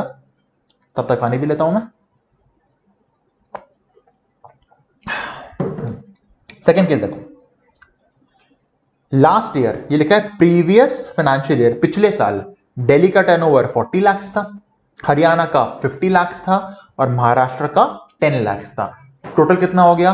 50, 40, 19, 1 करोड़। सर पिछले साल का टर्नओवर 1 करोड़ था, क्या कोई स्पेशल कैटेगरी ऑफ स्टेट है? नहीं, दिल्ली, हरियाणा, महाराष्ट्र तीनों नॉर्मल स्टेट हैं, तो टर्नओवर 1.5 करोड़ तक देखा जाएगा। 1.5 करोड़ से कम था, 1 करोड़ था, इस साल कॉम्पो मिल सकता है। ठीक है, इस साल क्या हुआ देखो, मैंने 4 ट्रांजैक्शन लिखी है number wise, first, second, third और फोर्थ। दिल्ली में मैंने 30 लाख की वैल्यू की सप्लाई करी, कॉम्पो में आके 1% के अकॉर्डिंग टैक्स पे कर दिया। सेकेंड ट्रांजैक्शन हरियाणा में करी 80 लाख की, तो 80 लाख का 1%, 80,000 रुपीज हरियाणा गवर्नमेंट और सेंट्रल गवर्नमेंट को पे कर दिया 0.5 करके। टोटल कितना हो चुका टर्नओवर अभी तक? 30 लाख और 80 लाख, 1 करोड़ 10 लाख। थर्ड ट्रांजैक्शन मैंने करी महाराष्ट्र में 40 लाख की, डॉट 40 लाख की करी। अभी तक 1 करोड़ 10 लाख का मेरा टर्नओवर था, 40 लाख की और सप्लाई कर दी, टोटल 1.5 करोड़ हो गया। हाँ लिमिट में ही हो भी, तो मैंने 40 लाख का 1% यानी 0.5 महाराष्ट्र गवर्नमेंट और सीजी को दे दिया। अब मैं 1.5 करोड़ खत्म कर चुका हूं अपने। अब मैं जब टैक्सेबल सप्लाई करूंगा नॉर्मल रेट से जीएसटी जाएगा, क्योंकि 1.5 करोड़ खत्म। और नॉर्मल रेट कितना ज्यूम किया था? 12%।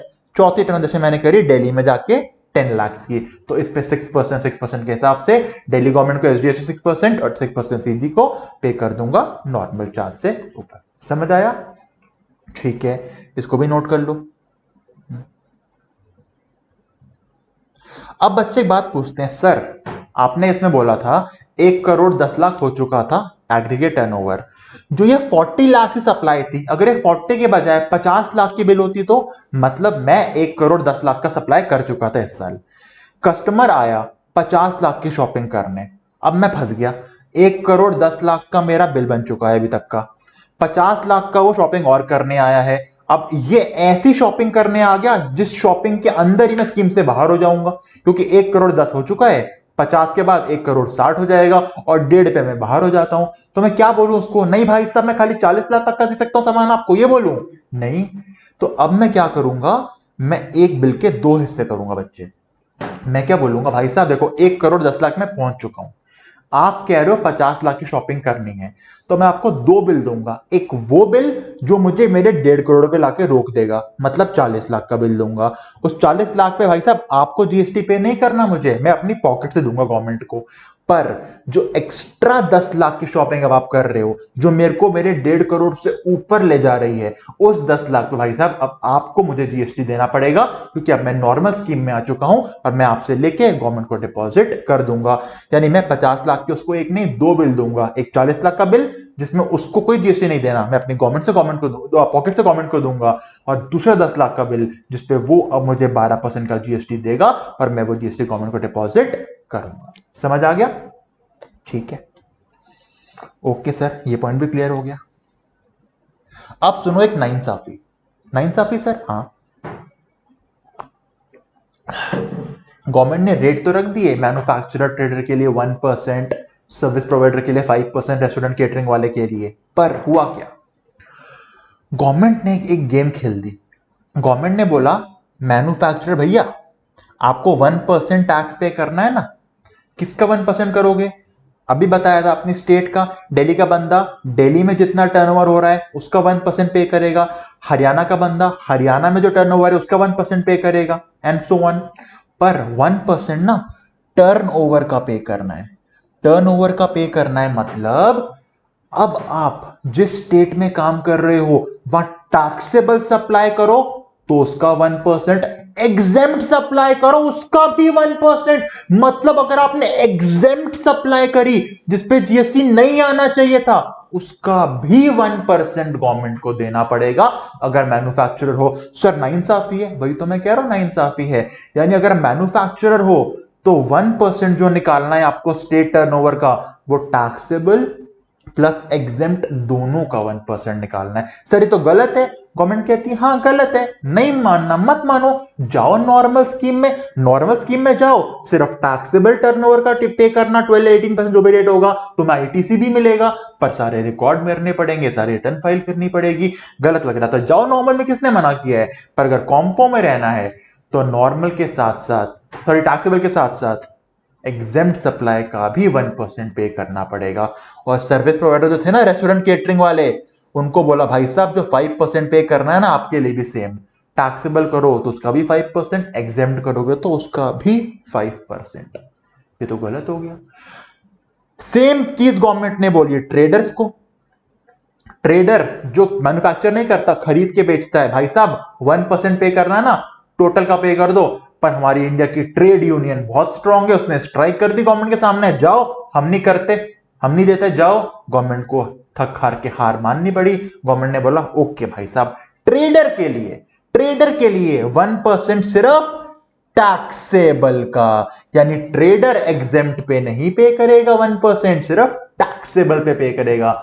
यानी याद करने के सुनो, मैन्युफैक्चरर और रेस्टोरेंट केटरिंग वाला 1% और 5% टोटल पे, टैक्सेबल पे भी एग्जेम्प्ट पे भी। पर ट्रेड यूनियन स्ट्रांग थी, ट्रेडर बच गया, ट्रेडर 1% सिर्फ टैक्सेबल का। समझ आया? आ गया। सर एग्जेम्प्ट का मतलब था नॉन टैक्सेबल, निल रेट और होली एग्जेम्प्ट। पर यहां पे वो मैंने कहा था, 3 बार बोला था मैंने, एग्जेम्प्ट सप्लाई उस डेफिनेशन के लिए, एग्रीगेट टर्नओवर के लिए तीनों को इंक्लूड करती है। एग्रीगेट टर्नओवर में exempt supply means non taxable, wholly exempt और निल। पर इन जनरल एग्जेम्प्ट सप्लाई का मतलब एग्जेम्प्ट ही होता है। Non taxable is not a part of exempt supply, nil rate is not a part of exempt supply. उस definition के लिए था बस। तो यहां पे जब मैं 1% कह रहा हूं कि टैक्सेबल के साथ साथ एग्जेम्प्ट का भी पे करना है, it means only exempt, non taxable के ऊपर जीएसटी पे नहीं होता मेरे भाइयों। Non taxable petroleum, crude, high speed diesel वगैरह होता है। तो अगर कोई हाई स्पीड डीजल बेचेगा तो गवर्नमेंट जीएसटी ले लेगी उसके ऊपर? अलाउड ही नहीं है, पावर ही नहीं है। तो यहां पे जब मैंने बोला नाइंसाफी के रूप में मैन्युफैक्चरर और सर्विस प्रोवाइडर वालों को 1% टैक्सेबल और एग्जेम्प्ट का पे करना, इट मींस टैक्सेबल के साथ साथ होली एग्जेम्प्ट का पे करना है। नॉन टैक्सेबल का मत पे करा देना भाई, वो नहीं पे होता। ठीक है, ओके सर। यानी कि जब मैं कह रहा हूं टर्नओवर इन स्टेट देखना है तो होली एग्जेम्प्ट और निल का देखना है, सिर्फ पे करना है। ठीक है, एक मिनट, होल्ड एग्जेम्प्ट और नील का पे करना है, नॉन टैक्सेबल का नहीं पे करना, एक्सपोर्ट्स का नहीं पे करना, इंटरेस्ट रेट का नहीं पे करना। ठीक है, ठीक है सर। आओ क्वेश्चन देख लेते हैं एक बार। एग्रीगेट टर्नओवर लास्ट ईयर का 1.5 करोड़ क्रॉस नहीं किया तो इस साल मैं कॉम्पो स्कीम ले सकता हूं, पर सप्लायर ने बोला नहीं, मुझे कॉम्पो नहीं चाहिए, मुझे नॉर्मल में जाना है। जाओ, क्या दिक्कत है, गवर्नमेंट ने तो ऑप्शन दिया ना कॉम्पो की। अच्छा बताओ, अगर नॉर्मल में जा रहा है तो जीएसटी किसका पे करेगा? सिर्फ टैक्सेबल का, और आईटीसी भी मिलेगा। बिल्कुल ठीक कह रहे हैं, जीएसटी का रेट है 12%, निकालो जीएसटी पेबल। ठीक है, इसने इनपुट खरीदे हैं 20 लाख के, जिसके ऊपर 12% का जीएसटी पे कर दिया होगा, यानी कि 2,40,000 का इसके पास इनपुट का जीएसटी है। ब्रेकअप बताऊं तो 1,20,1,20 होगा। आउटवर्ड में कुछ नील रेट सप्लाई करी है, कुछ एग्जेम्प्ट सप्लाई करी है, कुछ टैक्सेबल सप्लाई करी है। ये 12% जीएसटी किसका पे करेगा? सिर्फ और सिर्फ टैक्सेबल का। नॉर्मल में है ना यार, ठीक है। यानी कि 25 लाख के ऊपर 6% के हिसाब से 150 इसके आउटवर्ड सप्लाई में आ गया। इनपुट में कितना है? 120, आउटपुट कितना है? 150। तो सीजी में से सीजी, एसजी में से एसजी माइनस कर दिया, जो नेट निकल के आ गया गवर्नमेंट को डिपॉजिट कर देगा। क्लियर क्वेश्चन, कोई दिक्कत नहीं थी। अगला देखो, अब स्टार मार्क कर लेना इसको। Aggregate turnover last year 1.5 crore cross नहीं किया, सप्लायर कॉम्पो में जाना चाहता है। कह रहा है 2 केस में टैक्स निकालो। पहला केस अगर ये मैन्युफैक्चरर हो, सेकंड केस अगर ये ट्रेडर हो। पहले बात करते हैं, अगर ये मैन्युफैक्चरर है तो। मैन्युफैक्चरर है तो नील रेट पे जीएसटी पे करना पड़ेगा 1%। हाँ, एग्जेम्प्ट के ऊपर भी हाँ, टैक्सेबल पे भी हाँ। मैन्युफैक्चरर को तो एग्जेम्प्ट के साथ साथ टैक्सेबल दोनों पे करना है, और एग्जेम्प्ट मींस होल्डली एग्जेम्प्ट एंड नील रेट। कितना हो गया टोटल? 25, 40, 60 लाख। पूरे 60 लाख का 1%, 60,000 रुपीज, मतलब 30 सी जीएसटी, 30 एसडी गवर्नमेंट को डिपॉजिट करना पड़ेगा। क्या आईटीसी मिलेगा? नहीं, कॉम्पो वाले को आईटीसी नहीं मिलता, बता चुका हूं। यानी पूरा 30 पे करना पड़ेगा अगर मैन्युफैक्चर था तो। समझ आ गया? हाँ। और सर यही अगर सप्लाई यानी कि ट्रेडर होता तो सिंपल था, ट्रेड यूनियन हमारी स्ट्रांग है, नील रेट पे नहीं होता, एग्जेम्प्ट पे नहीं होता, सिर्फ टैक्सेबल का 25 लाख का 1%, यानी कि 25,000 रुपीज, 12.5 सीजी, 12.5 एसजी पे हो जाता। इनपुट तो खैर मिलता ही नहीं है, तो अगर ट्रेडर होता हमारा आंसर बनता 12.5। क्लियर हो गया सर? अब एकदम क्लियर हो गया। ओके, अगला क्वेश्चन समझो। अगला क्वेश्चन क्या बोलता है? सर मैं कॉम्पोजिशन स्कीम में हूं, मैं एक ट्रेडर हूं, मान लो मैं कॉम्पो में हूं, मैं ट्रेडर हूं, मैं किस रेट से जीएसटी पे कर रहा हूंगा? 1% से। 1% किस चीज का? मेरी सेल्स का। क्या बोला मैंने? मेरी सेल्स का 1% मैं जीएसटी पे कर रहा हूंगा। बिल्कुल हो सकता है मैंने ऐसी कोई सर्विस ले ली जो रिवर्स चार्ज में आती है, और रिवर्स चार्ज में आने की बजाय मुझे रिवर्स चार्ज में आने की वजह से मुझे उस पर गवर्नमेंट को जीएसटी पे करना पड़ रहा है। तो क्या मैं गवर्नमेंट को यह बोल सकता हूं जो सर्विस में इनपुट रिवर्स चार्ज में मेरे ऊपर आ रही है उस पर भी 1% टैक्स पे कर दूं? सर क्या बोला आपने? मैंने बोला मैं ट्रेडर हूं, जो मैं सेल्स करता हूं उसका 1% गवर्नमेंट को देता हूं, पर अब मैं किसी से कोई सर्विस ले रहा था, पता लगा वो रिवर्स चार्ज की है, तो रेसिपिएंट होने की वजह से मुझे गवर्नमेंट को टैक्स पे करना पड़ रहा है उस सर्विस के ऊपर। तो वो सर्विस जो मेरा इनपुट है उसका भी 1% पे करूंगा गवर्नमेंट को, या उस पर जो रेट चल रहा होगा वही पे करना पड़ेगा? तो भाई साहब उस पर जो रेट चल रहा होगा वही पे करना होगा। कॉम्पोजिशन स्कीम का 1%, 5%, 6% आपके आउटवर्ड पे होता है, इनवर्ड से कोई मतलब नहीं है उसको। अगर आप पे रिवर्स चार्ज लग रहा है ना भाई, तुम कॉम्पो में हो कोई भी हो, जो सर्विस का जीएसटी रेट होगा वही डिपॉजिट करना है। कॉम्पो स्कीम सिर्फ आउटवर्ड पे होती है, इनवर्ड पे नहीं होती है। बिल्कुल ठीक। और एग्जांपल देखो, मेरा टैक्सेबल सप्लाई था 25 लाख का। कितना? 25 लाख का। मान लो मैं ट्रेडर हूं या मैन्युफैक्चरर कोई मान लो, तो 25 लाख का 1% 25,000 में पे कर रहा हूंगा। साथ में मैंने लीगल सर्विस ले ली किसी लॉयर से, लीगल सर्विस ली है तो रिवर्स चार्ज लग जाएगा मेरे ऊपर। 2 लाख की सर्विस ली है, इसका रिवर्स चार्ज भी मुझे गवर्नमेंट को पे करना पड़ेगा क्या? 1% से नहीं, जो भी लीगल सर्विस का रेट होगा, एग्जांपल के लिए 18%, तो इसका ब्रेकअप 18,000 ये भी मुझे गवर्नमेंट को डिपॉजिट करना पड़ेगा। रिवर्स चार्ज में जो रेट होता है मुझे वही देना पड़ता है, तो मैं 25,000 साथ साथ ये भी गवर्नमेंट को पे करूंगा। समझ आ गया? ये इंपॉर्टेंट पॉइंट था। ये पॉइंट क्या कहता है? अगर आप कॉम्पो स्कीम में हो कोई फर्क नहीं पड़ता, अगर रिवर्स चार्ज की वजह से आपके ऊपर कोई टैक्स आ रहा है जो गवर्नमेंट को पे करना है अंडर रिवर्स चार्ज मैकेनिज्म, तो जो रेट ऑफ सर्विस का होगा उसी रेट से आपको पे करना है। क्लियर हो गया? ठीक है। अच्छा, 10 सबसेक्शन 2, यहां से एमसीक्यू बनता है। 10(2) कहता है अब हम आपको कुछ कंडीशन बताएंगे जो अगर आपने वायलेट कर दी आप कॉम्पो स्कीम से बाहर हो जाओगे। अच्छा, अभी तक तो खाली एक तरफ बाहर हो रहे थे जब 1.5 करोड़ क्रॉस कर रहा था टर्नओवर या 75 लाख। अब क्या बोला? अब जो 5-6 पॉइंट बताने जा रहा हूं इसमें से एक भी कर दिया ना, उसी समय उसी टाइम कॉम्पो से बाहर, सीधा नॉर्मल के अंदर घुस जाओगे। अब अगर आपने सप्लाई कर दी ऐसे गुड्स की जो नॉट लेविएबल टू टैक्स हैं, नॉन टैक्सेबल सप्लाई नहीं कर सकते मुन्ना। नॉन टैक्सेबल सप्लाई कर दी ना 1 रुपए की भी, कॉम्पो से बाहर। पेट्रोलियम क्रूड नहीं बना सकते, हाई स्पीड डीजल नहीं, एविएशन टर्बाइन फ्यूल नहीं। समझ आया? उन 5 में से कुछ भी कर दिया अगर, या अल्कोहल भी क्यों ना कर दिया, मैन्युफैक्चर या सेल, उन 5 में से प्लस अल्कोहल मैन्युफैक्चर सेल कर दिया, उसी टाइम बाहर, कॉम्पो स्कीम से बाहर हो जाओगे। 1 रुपए की भी नहीं कर सकते। कहते रहो गवर्नमेंट को अभी मेरा 1.5 करोड़ टच नहीं हुआ टर्नओवर, कोई बात नहीं, नॉन टैक्सेबल नहीं बना सकते, बनाई तो बाहर। अगला, इंटर स्टेट आउटवर्ड सप्लाई नहीं कर सकते। मतलब कॉम्पो लेना है तो दिल्ली का बंदा दिल्ली बेचेगा, मुंबई का बंदा मुंबई बेचेगा, हरियाणा का बंदा हरियाणा बेचेगा। इंटर स्टेट नहीं कर सकते। दिल्ली का बंदा हरियाणा नहीं बेच सकता सामान, हरियाणा का बंदा मुंबई नहीं बेच सकता सामान। अगर इंटर स्टेट 10 रुपए की भी सेल कर दी उसी टाइम कॉम्पो स्कीम से बाहर हो जाओगे। ठीक है, इसका बताऊं लूपहोल।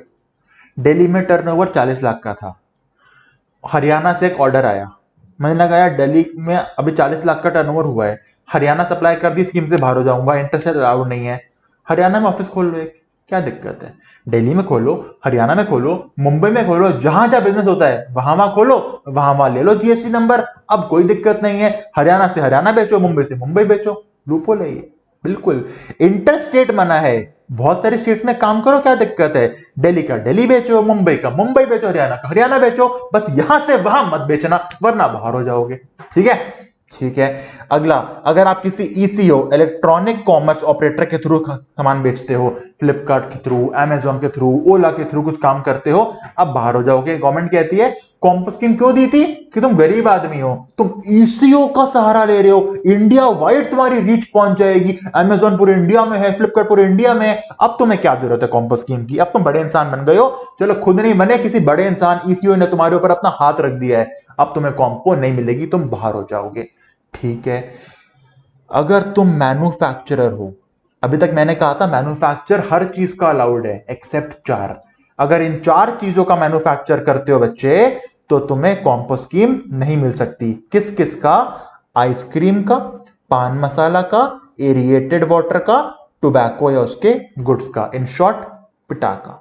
पीटा पीटा पीटा, पी से पान मसाला, आई से आइसक्रीम, टी से टोबैको, ए से एरिएटेड वाटर। यानी अगर आपने पीटा का मैन्युफैक्चर किया, आपने पान मसाला बना दिया, आपने आइसक्रीम बना दी, आपने टोबैको के आटे से प्रोडक्ट बना दिए, या आपने एरिएटेड वाटर मैन्युफैक्चर कर दिया, इस 4 में से कुछ भी मैन्युफैक्चर कर दिया, कॉम्पो से हो जाओगे बाहर। ठीक है। अब एक बात सुनो, इसके पास लिख लो ट्रेडिंग, इसके आगे लिख लो ट्रेडिंग इज अलाउड। ट्रेडिंग मना नहीं करिए गवर्नमेंट ने। गवर्नमेंट ने क्या मना किया है? सिर्फ मैन्युफैक्चर नहीं कर सकते इन चीजों का। मतलब आइसक्रीम बनाते नहीं हो, खरीद के बेचते हो, अलाउड है, कॉम्पो में रह सकते हो। टोबैको बनाते नहीं हो, खरीद के बेचते हो, कॉम्पो में रह सकते हो। एरिएटेड वाटर बनाते नहीं हो, खरीद के बेचते हो, कॉम्पो में रह सकते हो। खाली मैन्युफैक्चर मना किया है। इंपॉर्टेंट पॉइंट एमसीक्यू बनता है यहां से। इसके बाद मैंने कहा था इंटर स्टेट बेच नहीं सकते, इंटरस्टेट खरीद तो सकते हो, इनपुट तुम दिल्ली में रहते हो, मुंबई से खरीदो, हरियाणा से खरीदो, परचेज में कोई दिक्कत नहीं है, सेल में दिक्कत थी, क्योंकि कॉम्पो स्कीम सेल पे होती है, परचेज पे होती ही नहीं है। इसके बाद ना तो आप होने चाहिए कैजुअल टैक्सेबल पर्सन, ना ही नॉन रेजिडेंट टैक्सेबल पर्सन। क्या होते हैं सर, अभी भूल जाओ, अभी याद रखो, ना तुम सीटीपी होने चाहिए, ना तुम एनआरटीपी होने चाहिए। अगर आप सीटीपी हो या एनआरटीपी हो, स्कीम से हो जाओगे सीधा बाहर। तो ये था सेक्शन 10 सब सेक्शन 2, जो कहता है कॉम्पो स्कीम से कब आप बाहर हो जाओगे। और रिवाइज करते हैं कब बाहर हो जाओगे। सबसे पहला पॉइंट, अगर आप नॉन टैक्सेबल सप्लाई करते हो, मतलब कि petroleum crude, high speed diesel, motor spirit, aviation turbine fuel या अल्कोहल वाली चीज, या फिर आप इंटरस्टेट आउटवर्ड सप्लाई करते हो तो बाहर हो जाओगे। आप किसी इलेक्ट्रॉनिक कॉमर्स ऑपरेटर ईसीओ के थ्रू सामान सप्लाई करते हो तो बाहर हो जाओगे।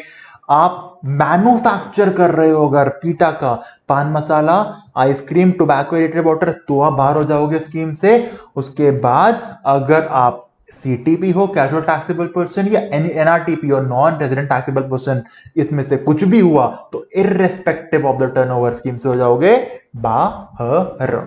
ठीक है, इस पॉइंट पे चलते हैं। एक और कंडीशन है, इससे पहले एक बात मैं आपको बताना भूल गया था। मैं 3 जगह काम करता हूं, दिल्ली, महाराष्ट्र, हरियाणा। 3 स्टेट में काम करता हूं, Delhi, Haryana, Maharashtra. Last year turnover 1.5 crore नहीं था, अभी भी तीनों स्टेट्स का मिला के 40 लाख ही हो रहा है। क्या यह पॉसिबल है कि दिल्ली में मैं ले लूं कॉम्पोजिशन स्कीम, हरियाणा में ना लूं, महाराष्ट्र में ले लूं? नहीं, ये पॉसिबल नहीं है। कॉम्पो होगा तो हर स्टेट में जहां जहां रजिस्ट्रेशन है वहां वहां कॉम्पो होगा, नहीं होगा तो कहीं नहीं होगा। यानी कॉम्पोजिशन लेना है तो जिस स्टेट में काम कर रहे हो हर स्टेट में मिलेगा, वरना कहीं नहीं मिलेगा। क्लियर? ठीक है सर, हो गया। अब देखो एक और पॉइंट, ये पॉइंट क्या बोलता है, एक और कंडीशन 10 सबसेक्शन 2 की, ये कहती है, देखो भाई साहब, 10 सबसेक्शन 1 का हमने मैन्युफैक्चरर को दिया था, ट्रेडर को दिया था, और एक ही सर्विस प्रोवाइडर अलाउ किया था, कौन सा? रेस्टोरेंट और केटरिंग वाला। बच्चे ये पॉइंट ध्यान सुनना, ये सबसे ट्रिकी पॉइंट है इस चैप्टर का। ये पॉइंट कहता है रेस्टोरेंट केटरिंग को छोड़ दो, रेस्टोरेंट केटरिंग को माइंड से निकाल दो। क्या बोल रहा हूं? रेस्टोरेंट और केटरिंग को माइंड से निकाल दो। इसके अलावा, रेस्टोरेंट और केटरिंग के अलावा कोई भी सर्विस मत देना, 10(1) से बाहर हो जाओगे। रेस्टोरेंट और केटरिंग के अलावा कोई भी सर्विस की सप्लाई मत करना, 10(1) से बाहर हो जाओगे। मैंने कहा भाई साहब कुछ कुछ तो करनी पड़ती है। गवर्नमेंट ने बोला ठीक है, कुछ कुछ करनी पड़ती है, एक लिमिट तक अलाउ करते हैं। यानी रेस्टोरेंट और केटरिंग के अलावा अगर आप कोई भी आउटवर्ड सप्लाई कर रहे हो सर्विस की, तो एक लिमिट है, उस लिमिट तक करा तो कॉम्पो में रह सकते हो। लिमिट खराब कर दी, लिमिट से बाहर निकल गए, कॉम्पो से बाहर हो जाओगे। सर क्या है वो लिमिट? पहले बताओ, जीएसटी किसका पे करते हो? एग्रीगेट टर्नओवर का या स्टेट के टर्नओवर का? सर स्टेट के टर्नओवर का। कॉम्पो में हो या नहीं हो यह देखने के लिए एग्रीगेट देखते हैं इंडिया का, जीएसटी तो स्टेट का पे करते हैं। हां, तो यही बोला है कि इस साल अगर दिल्ली में काम कर रहे हो तो लास्ट ईयर दिल्ली का टर्नओवर क्या था, इस साल महाराष्ट्र में काम कर रहे हो तो लास्ट ईयर महाराष्ट्र का टर्नओवर क्या था, इस साल हरियाणा में काम कर रहे हो तो लास्ट ईयर हरियाणा का टर्नओवर क्या था, ये बताओ पहले। मैंने कहा मतलब समझा नहीं क्या कहना चाहते हो। गवर्नमेंट ने बोला देखो, हमने रेस्टोरेंट केटरिंग के अलावा की बात कर रहा हूं, रेस्टोरेंट केटरिंग भूल जाओ, रेस्टोरेंट और केटरिंग के अलावा तुम कितनी सर्विस दे सकते हो एक पर्टिकुलर स्टेट में। ध्यान से सुनो क्या बोल रहा हूं, रेस्टोरेंट केटरिंग को भूल जाओ, उसके अलावा एक पर्टिकुलर स्टेट में, रेस्टोरेंट केटरिंग के अलावा एक पर्टिकुलर स्टेट में कितनी सर्विस दे सकते हो, यह डिपेंड करेगा पिछले साल उस स्टेट का टर्नओवर क्या था। मतलब अगर कॉम्पो में रहना है तो इस साल दिल्ली में कितनी सर्विस दे सकता हूं, वो डिपेंड करेगा लास्ट ईयर दिल्ली का टर्नओवर क्या था। इस साल महाराष्ट्र में कितनी सर्विस की सप्लाई कर सकता हूं, ये डिपेंड करेगा लास्ट ईयर महाराष्ट्र का टर्नओवर क्या था। Total turnover.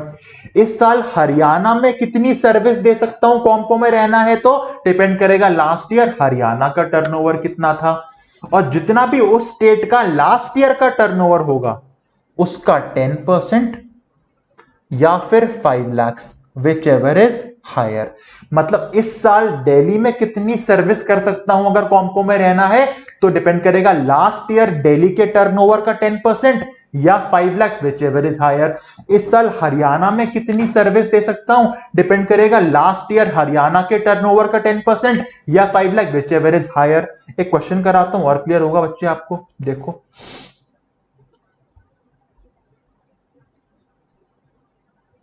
देखो कह रहा है, क्वेश्चन कह रहा है बताओ इस साल मैक्सिमम सर्विस कितनी दे सकता हूं कि मैं कॉम्पो स्कीम में रहूं। 5 अलग अलग स्टेट के एग्जांपल्स हैं, ठीक है। लास्ट ईयर स्टेट का टर्नओवर था मेरा 25 लाख का, कोई भी स्टेट हो, लास्ट ईयर टर्नओवर था 25 लाख का, तो उस स्टेट में इस साल कितना सर्विस दे सकता हूं। लास्ट ईयर 25 लाख था, उसका 10% 2.5 लाख, 2.5 लाख और 5 लाख, 5 लाख एक अपर लिमिट है। लास्ट ईयर टर्नओवर 25 लाख था, उसका 10% निकल गया 2.5 लाख, 2.5 लाख कंपेयर किया 5 लाख से, whichever is higher sir 5 lakh, तो इस साल 5 लाख तक की सर्विस दे सकता हूं। लास्ट ईयर अगर टर्नओवर होता 50 लाख, 50 लाख का 10% 5 lakh and upper limit also 5 lakh, whichever is higher 5 lakh, तो इस साल 5 लाख तक दे सकता था सर्विस। अब देखो लास्ट ईयर अगर मैं 80 लाख का टर्नओवर करता, 80 लाख का 10% 8 लाख एंड अपर लिमिट कितनी थी 5 lakh, whichever is higher 8 lakh, तो इस साल मैं 8 लाख तक की सर्विस दे सकता था। लास्ट ईयर अगर मैंने 1 करोड़ 20 लाख का टर्नओवर किया होता, उसका 10% 12 लाख और 5 lakh, whichever is higher 12 lakh, तो इस साल 12 लाख तक की सर्विस दे सकता था। लास्ट ईयर का टर्नओवर अगर 1.5 करोड़ का होता, उसका 10% 1.5 लाख, सॉरी 15 लाख और 5 lakh, whichever is higher 15 lakh, तो ये 15 लाख होगा। 15 लाख की सर्विस दे सकता था इस साल तक। यानी इस साल में रेस्टोरेंट केटरिंग के अलावा कितनी सर्विस दे सकता हूं डिपेंड करेगा उस स्टेट में लास्ट ईयर क्या टर्नओवर था उसका 10% और 5 lakh, whichever is higher. ठीक है, क्लियर हो गया सर ये पॉइंट हमको, गुड। बस एक छोटी सी और कंडीशन सुन लो। यहां एक कंडीशन कहती है जब आप लास्ट ईयर का टर्नओवर देखोगे ना जिसका 10% करना है, जब लास्ट ईयर का टर्नओवर देखोगे जिसका 10% करना है, तो उस साल के टर्नओवर में इंटरेस्ट इनकम और डिस्काउंट की इनकम मत देखना। क्या मत देखना? इंटरेस्ट इनकम और डिस्काउंट इनकम। मैं कह रहा हूं जब मुझे 10% निकालना है, उस टर्नओवर का 10% निकालना है कि लास्ट ईयर क्या टर्नओवर था, उस टर्नओवर में इंटरेस्ट और डिस्काउंट इनकम मत देखना है तो बाहर कर देना। मतलब क्या हुआ इसका? क्वेश्चन देखो, देखो लास्ट ईयर का टर्नओवर 45 लाख का था, इंक्लूडिंग इस 45 लाख में इंटरेस्ट इनकम 5 लाख की है, तो मैं 45 मानूंगा या 40 मानूंगा? मैं 40 लाख मानूंगा, क्योंकि ये इनकम मुझे नहीं देखनी होती। एग्रीगेट टर्नओवर कितना है? वो तो 45 लाख ही है, यानी कि जब मैं 1.5 करोड़ या 75 लाख की लिमिट देख रहा हूंगा वहां तो टोटल देखना है। तो मैंने 5 लाख कहां से बाहर किया है? ये मैंने सिर्फ सर्विस कितनी दे सकता हूं इस साल वो देखने के लिए मैंने इंटरेस्ट को बाहर किया है। दोबारा सुन लो, एग्रीगेट टर्नओवर कोई मतलब नहीं है, वो तो टोटल रहेगा 45 लाख, उसको इंटरेस्ट से कोई मतलब नहीं है। पर इस साल सर्विस कितनी दे सकता हूं, जब उस सर्विस को देखने के लिए लास्ट ईयर का 10% देखना होता है, तो लास्ट ईयर में इंटरेस्ट को बाहर किया है। ये आ गया 40 लाख। तो बताओ लास्ट ईयर मैंने, सॉरी इस साल मैंने 40 लाख के गुड सप्लाई किए। इस साल की बात कर रहा हूं, लास्ट ईयर का देख चुका हूं टर्नओवर 40 लाख का, ठीक है। इस साल 40 लाख से गुड सप्लाई किए, कोई दिक्कत? गुड्स में कोई दिक्कत ही नहीं होती। रेस्टोरेंट केटरिंग 10 लाख की सर्विस दी, इसको भी कोई दिक्कत नहीं है। रेस्टोरेंट केटरिंग के अलावा 10% देखना होता है। Other taxable service 3 lakh, other exempt service 5 lakh. हमको तो सर्विस से मतलब है, ना एग्जेम्प्ट से मतलब है ना टैक्सेबल, हमको तो सर्विस से मतलब है। रेस्टोरेंट और केटरिंग के अलावा मैंने कितनी सर्विस दी? सर आपने टोटल 5 लाख की सर्विस दी है रेस्टोरेंट और केटरिंग के अलावा। पहले बताओ लिमिट कितनी थी? सर लास्ट ईयर का टर्नओवर था 40 लाख का, उसका 10% 4 लाख एंड 5 लाख की लिमिट होती है, whichever is higher 5 lakh. यानी इस साल आप रेस्टोरेंट केटरिंग के अलावा 5 लाख की सर्विस दे सकते थे। आपने 5 लाख की ही सर्विस दी है, यानी आप स्कीम के अंदर रह सकते हो, कॉम्पो से बाहर नहीं होगे, सेक्शन वायलेट नहीं हुआ। समझ आया? कुछ कुछ आया? दोबारा देखते हैं। अगला केस, गुड्स की सप्लाई करी 45 लाख की, रेस्टोरेंट केटरिंग सप्लाई करी 30 लाख की, कोई दिक्कत नहीं है। अदर टैक्सेबल सर्विस और अदर एग्जेम्प्ट सर्विस मिला के मैंने 4 लाख की सर्विस दी है। लास्ट ईयर का टर्नओवर क्या था? 40 लाख, उसका 10% 4 lakh and upper limit 5 lakh, whichever is higher 5 lakh, यानी 5 लाख तक की सर्विस दे सकता था। 4 लाख की ही दी है इस साल, कोई दिक्कत नहीं है, मैं स्कीम में रह सकता हूं। पर एक बार टोटल एग्रीगेट टर्नओवर भी कर लो इस साल का। इस साल 1.5 करोड़ तक मिलेगी scheme. 45 lakh plus 30 75 lakh plus 4 79 lakh. चलो एग्रीगेट भी 1.5 करोड़ से कम है, कोई दिक्कत नहीं।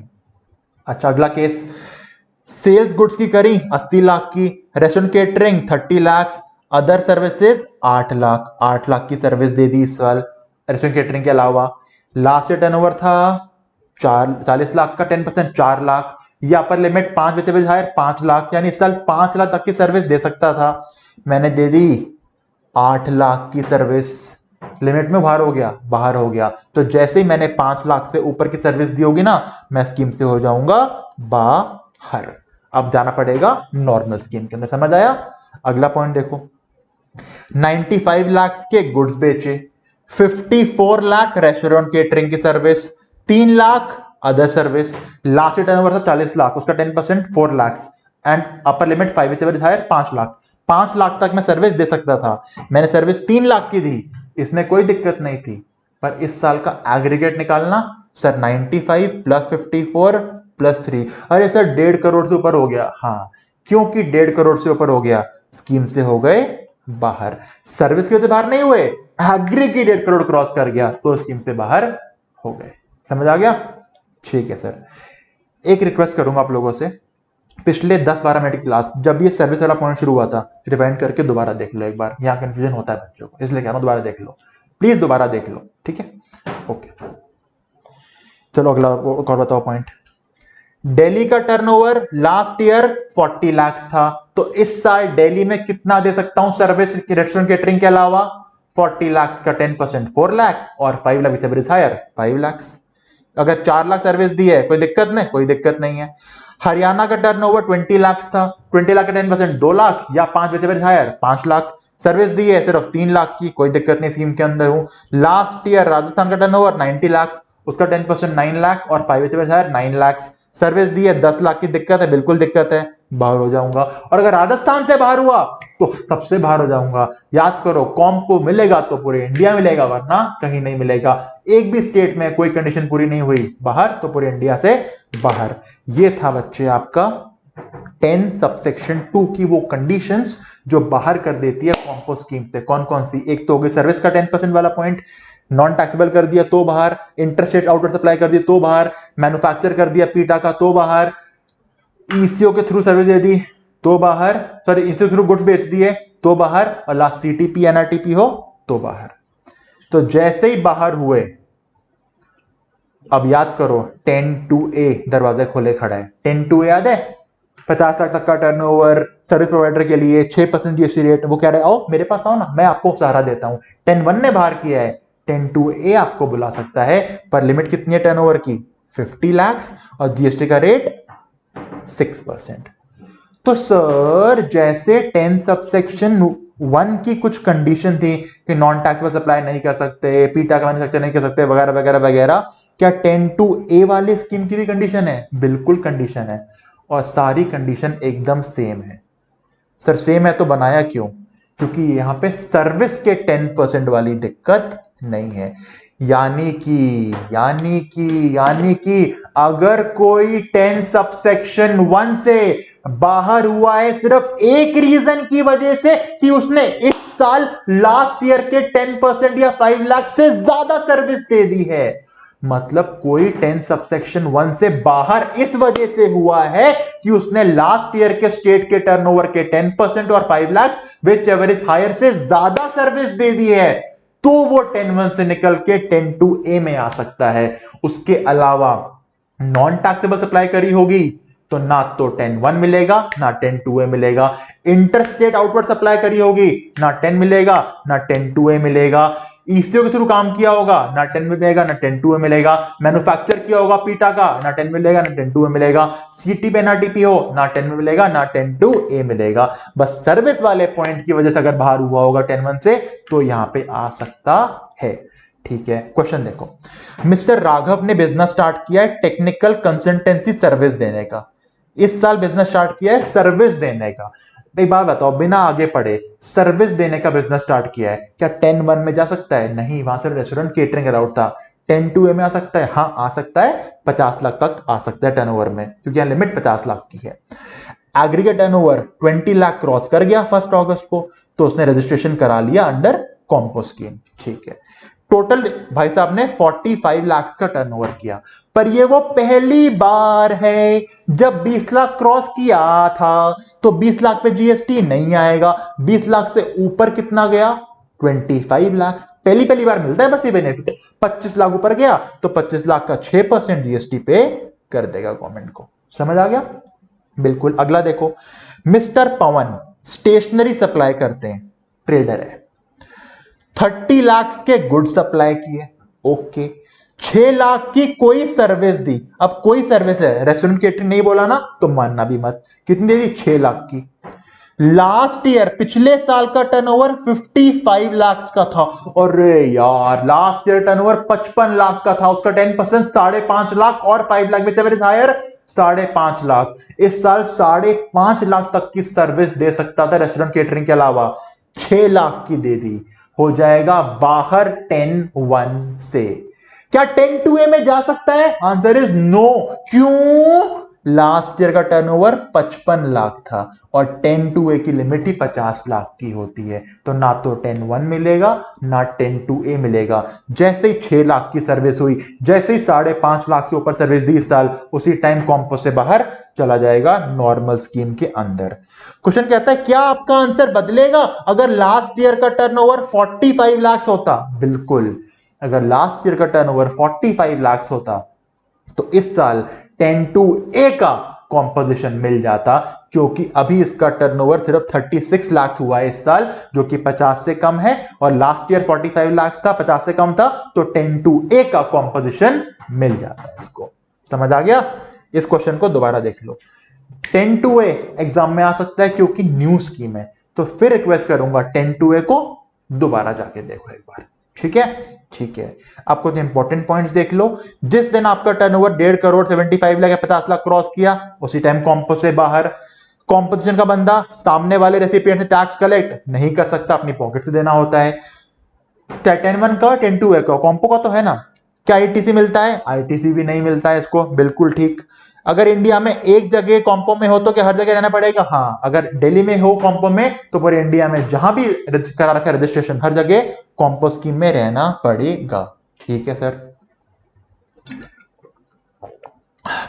अगर पहली बार रजिस्ट्रेशन करा रहे हो, मतलब पहली बार 20 लाख क्रॉस किया है, तो रजिस्ट्रेशन जब चैप्टर कराऊंगा तो बताऊंगा। दो फॉर्म, मतलब फॉर्म के दो पार्ट होते हैं। जो रजिस्ट्रेशन का फॉर्म होता है, दो पार्ट होते हैं, पार्ट ए पार्ट बी। तो पार्ट बी के अंदर टिक करना पड़ता है कि नॉर्मल स्कीम में जाना चाहते हो या कॉम्पो में। तो कॉम्पो में जाओगे तो टिक कर देना कॉम्पो स्कीम, तो जब आपको मिलेगा रजिस्ट्रेशन माना जाएगा कॉम्पो में रजिस्टर्ड हो। पर अब कुछ साल बीत गए, हो सकता है इस साल मैं नॉर्मल स्कीम में आ चुका हूं किसी भी रीजन की वजह से। इस साल मैं नॉर्मल स्कीम में हूं पर मेरा टर्नओवर 1.5 करोड़ से कम है। इस साल मैं नॉर्मल स्कीम में हूं किसी भी रीजन की वजह से और मेरा टर्नओवर 1.5 करोड़ से कम है। अगले साल क्या मैं कॉम्पो ले सकता हूं? बिल्कुल ले सकते हो। कॉम्पो डिपेंड करता है लास्ट ईयर क्या टर्नओवर था आपका। इस साल मेरा टर्नओवर 1.5 करोड़ से कम है, मैं नॉर्मल स्कीम में हूं, मैं चाहता हूं अगले साल 1 अप्रैल से, फाइनेंशियल ईयर देखते हैं ना, 1 अप्रैल से मैं कॉम्पो में चला जाऊं। तो ये साल खत्म होने से पहले पहले 31 मार्च तक मुझे इंटीमेट करना पड़ेगा जीएसटी डिपार्टमेंट को कि अगले साल 1 अप्रैल से मुझे डाल दो कॉम्पो स्कीम के अंदर। तो जैसे ही अगला साल शुरू होगा मैं कॉम्पो में आ जाऊंगा। यानी कि समझो, कॉम्पोजिशन से निकल के नॉर्मल में आ सकते हो एक ही साल में, कॉम्पोजिशन से निकल के नॉर्मल में आ सकते हो एक ही साल में, पर नॉर्मल से निकल के कॉम्पो में नहीं आ सकते। कॉम्पोजिशन हमेशा अगले साल के 1 अप्रैल से ही शुरू होगा। दोबारा सुनो, मैं इस साल कॉम्पोजिशन में हूं, आज मान लो डेट है 15 जुलाई, 15 जुलाई को मैं कॉम्पो से निकल के नॉर्मल में आ गया क्योंकि मेरा टर्नओवर पूरा हो गया या मैंने कोई कंडीशन वायलेट कर दी, कोई दिक्कत नहीं है। पर अगर मैं नॉर्मल में हूं, मैं कॉम्पो में जाना चाहता हूं, तो मैं आज 15 जुलाई से नहीं आ सकता। मैं इस साल इंटीमेट कर सकता हूं गवर्नमेंट को मैं कॉम्पो में जाना चाहता हूं और अगले साल 1 अप्रैल को जाके मैं कॉम्पो में जाऊंगा। पहली बार रजिस्ट्रेशन करा रहे हो तो कोई दिक्कत नहीं है, पर एक बार रजिस्ट्रेशन हो चुका है आपका, फिर कॉम्पो से नॉर्मल तो कभी भी चले जाओ, नॉर्मल से कॉम्पो ओनली नेक्स्ट ईयर की 1 डेट से होता है। ठीक है, कुछ कंडीशन है हम पढ़ चुके हैं ऑलरेडी। सीटी पेनल्टी नहीं होना चाहिए। सेकंड पॉइंट, काट दो कोई दिक्कत नहीं है। थर्ड पॉइंट, अगर आप कॉम्पो में हो या ना हो, पर रिवर्स चार्ज में जो इनपुट ले रहे हो उस पे तो वही टैक्स गवर्नमेंट को देना है अंडर रिवर्स चार्ज जो उस पे चल रहा होगा। मैन्युफैक्चर नहीं कह सकते पीटा का, ठीक है। ये 2 इंपॉर्टेंट पॉइंट्स। कॉम्पोजिशन का बंदा अपने हर बिल के ऊपर एक लाइन लिखवाएगा कि मैं एक कॉम्पोजिशन टैक्सेबल पर्सन हूं जो सामने वाली पार्टी से टैक्स कलेक्ट नहीं कर सकता। लिखना पड़ेगा, वरना अगला बंदा गलती से जीएसटी दे गया मुझे, मैं तो जेब में डाल लूंगा ना अपनी। तो कॉम्पो वाले बंदे को अपने बिल के ऊपर लिखना पड़ता है क्या, मैं कॉम्पोजिशन का बंदा हूं जो सामने से जीएसटी कलेक्ट नहीं कर सकता। साथ ही साथ अपने बिजनेस के बाहर या अपने जहां जहां बिजनेस कर रहा हूं बड़ा बड़ा एक बोर्ड लिखना पड़ेगा, कॉम्पोजिशन टैक्सेबल पर्सन, ताकि जो बंदा मेरे पास आ रहा है तो दूर से दिख जाए, अच्छा ये बंदा कॉम्पोजिशन का है, इसको जीएसटी नहीं देना, ये अपनी पॉकेट से देगा। ठीक है। अगला पॉइंट कहता है अगर मैं कॉम्पोजिशन में हूं, कोई कंडीशन वायलेट नहीं करी, टर्नओवर भी लिमिट में है, तो क्या हर साल गवर्नमेंट को बताना है कि अगले साल भी कॉम्पो में रहूंगा फिर कॉम्पो में रहूंगा? नहीं। जब तक आप किसी कंडीशन को वायलेट नहीं करते, आपको हर साल बताने की जरूरत नहीं है कि आप कॉम्पो में हो, जब तक रहना चाहो रहो। पर नॉर्मल में आ चुके हो, अब कॉम्पो में जाना चाहते हो अगले साल, तो इंटीमेट करना पड़ेगा। यानी नॉर्मल से कॉम्पो जाना चाहते हो अगले साल तो इंटीमेट करना पड़ेगा। हर साल अगर कॉम्पोजिशन स्कीम में हो तो कोई इंटीमेट नहीं करना पड़ता। ठीक है। कब तक वैलिड रहेगा कॉम्पोजिशन? जब तक लिमिट के अंदर हो 1.5 करोड़ की और कंडीशन वायलेट नहीं करते, आप रहोगे कॉम्पोजिशन में। एक बार कोई कंडीशन वायलेट कर दी या टर्नओवर 1.5 करोड़ क्रॉस कर गया, 9(1) के अंदर आ जाओगे, यानी नॉर्मल स्कीम में आ जाओगे। ठीक है, ओके सर, कोई दिक्कत नहीं है। लास्ट पॉइंट कहता है जब भी कॉम्पोसेट के नॉर्मल स्कीम में जाओगे तो 7 दिन के अंदर अंदर गवर्नमेंट को बता देना कि मैं नॉर्मल में आ चुका हूं। ये इतना इंपॉर्टेंट नहीं था। ये था आपका चैप्टर कॉम्पोजिशन स्कीम। इसमें मेन इंपॉर्टेंट क्या है? 10(2)A इंपॉर्टेंट है, इस साल आई है, और वो 10(1) की सर्विस का 10% वो इंपॉर्टेंट है, और 10 सबसेक्शन 2 की कंडीशंस इंपॉर्टेंट है कि नॉन टैक्सेबल नहीं कर सकता, इंटरशेट नहीं कर सकता, वगैरह वगैरह। ये चीजें पढ़ना। और एक एमसीक्यू बनता है, चाहे कॉम्पो में क्यों ना हो, इनपुट का अगर रिवर्स चार्ज ले रहे हो, हमेशा उसी रेट से सर्विस का रेट चल रहा होगा, उसी रेट से गवर्नमेंट को पे करना होता है। इनपुट्स को आपके आरसीएम से मतलब नहीं होता। फिर क्वेश्चन आ जाते हैं इसके ऊपर एग्रीगेट टर्नओवर निकालने के ऊपर या एग्जाम्प्ट सप्लाईज के ऊपर। ठीक है, चलो। चैप्टर अच्छा लगा होगा आपको, तो चैप्टर को रिवाइज करा दिया मैंने आपको। चाहो तो क्लास दोबारा देख लो एक बार। एमसीक्यू दिए हुए हैं इस चैप्टर के डिस्क्रिप्शन में, सॉल्व करो। अच्छी लगी वीडियो तो लाइक करो और कमेंट करके बताओ कैसा लगा। ठीक है, चलो बाय।